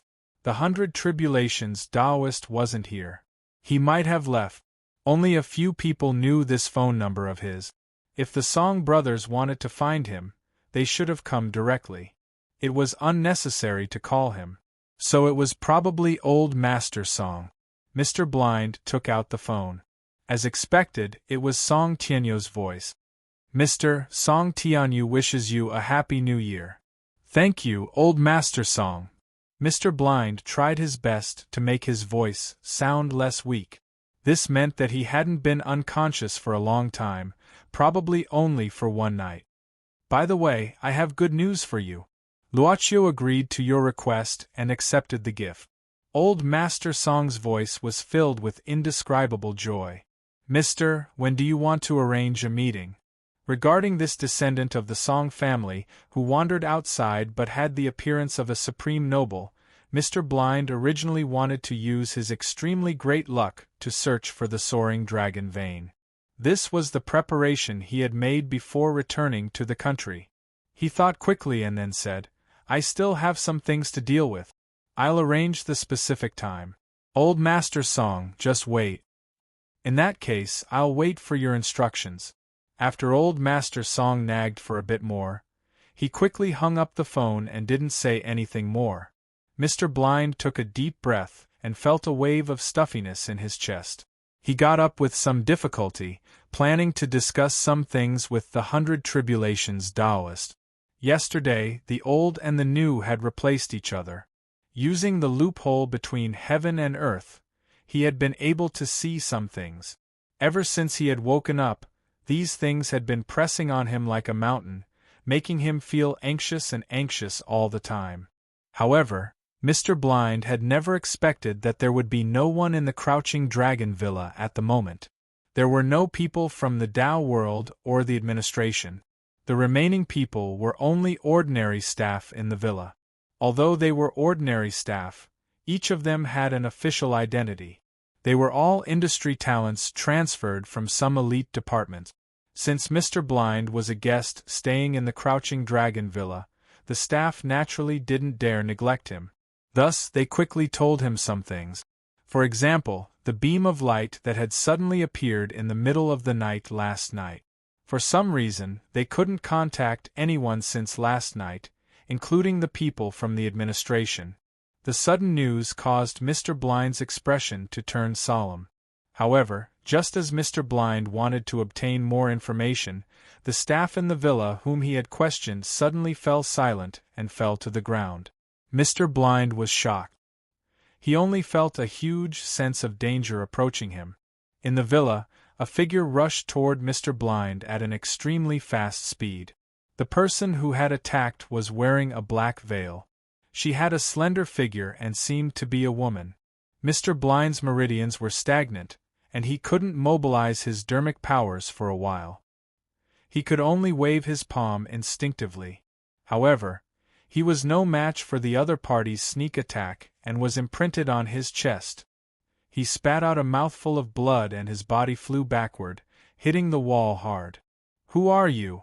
Mr. Blind stood up with difficulty while clutching his chest. However, the other party didn't respond. She just waved her palm again. At that moment, an angry shout was heard. At this time, another figure quickly blocked in front of Mr. Blind and swung his fist, fiercely colliding with the black-masked woman's palm. The black-veiled woman leaped back slightly. Her brows, which couldn't be concealed by the veil, frowned slightly. She seemed to be surprised that someone would suddenly appear and obstruct her. "Are you okay?" Mr. Blind only felt that someone had helped him up. However, it was obviously a different voice from the person who had helped him. "My name is Yun Hui, and I'm from the administration. Who is the person who attacked you?" The person who helped Mr. Blind up was the Kunlun disciple and administrator Yun Hui, who was thrown somewhere by Mo Xiaofei and Juefeng. As for the person who repelled the black-veiled woman, it was naturally Yun Hui's partner, Old Wolf. Their powers were confined by a strange force. Fortunately, this confinement force didn't seem to last for a long time. At dawn, this force began to weaken. Yun Hui and Old Wolf quickly broke through the confinement and recovered their dermic powers and demonic powers. When their powers were restored, they could easily break free from the hemp ropes that bound them. However, when they hurried back to Wulong Mountain Villa, they saw that there were only cleaners left. They didn't see anyone from the administration. Instead, they saw the scene of the mysterious woman sneakily attacking Mr. Blind. "I don't know for now. However," Mr. Blind quickly analyzed the situation in front of him. "This person may be related to this series of strange events. Why don't you two take her down first? After holding it in for a whole night, it's time to vent my anger." Old Wolf grinned and cracked his knuckles. The black-veiled woman frowned and suddenly waved her hand. A strong light flashed in her palm. Old Wolf snorted and punched out. However, he missed. After the strong light, the black-veiled woman had disappeared. She seemed to have retreated. Old Wolf bared his teeth and directly jumped onto the wall of the villa. "Old Wolf, don't chase her. Be careful!" Yun Hui shouted. Old Wolf had to return angrily. He looked at the blind guy who was supported by Yun Hui. He felt that he had seen this blind guy somewhere before. "Mister, may I know who you are?" Yun Hui was from a famous sect after all. He asked humbly and politely. "I'm a little injured. Let me rest for a while." Mr. Blind hurriedly sat down cross-legged. The palm he had just received had made his already severely injured body worse. If he did not rest immediately, he was afraid that he would regret it endlessly. Besides, he also needed some time to sort out his current situation. However, the person who had launched the sneak attack did not seem to want to kill him. Otherwise, if this palm had been slightly more accurate, Yun Hui and Old Wolf exchanged glances when they saw the blind man sitting cross-legged and adjusting his breath. Both of them were very puzzled. After Yun Hui carefully searched the Crouching Dragon Villa, he did not find anyone from the Tao world. As for the resting place of the agency's agents, there was no one there. There was also no message of the sort. Our people seemed to have left in a hurry. After Yun Hui returned, he looked at Old Wolf and said, "We found food in the dormitory, but it was only half eaten. It was also not packed. Unfortunately, we did not find the agency's communication equipment."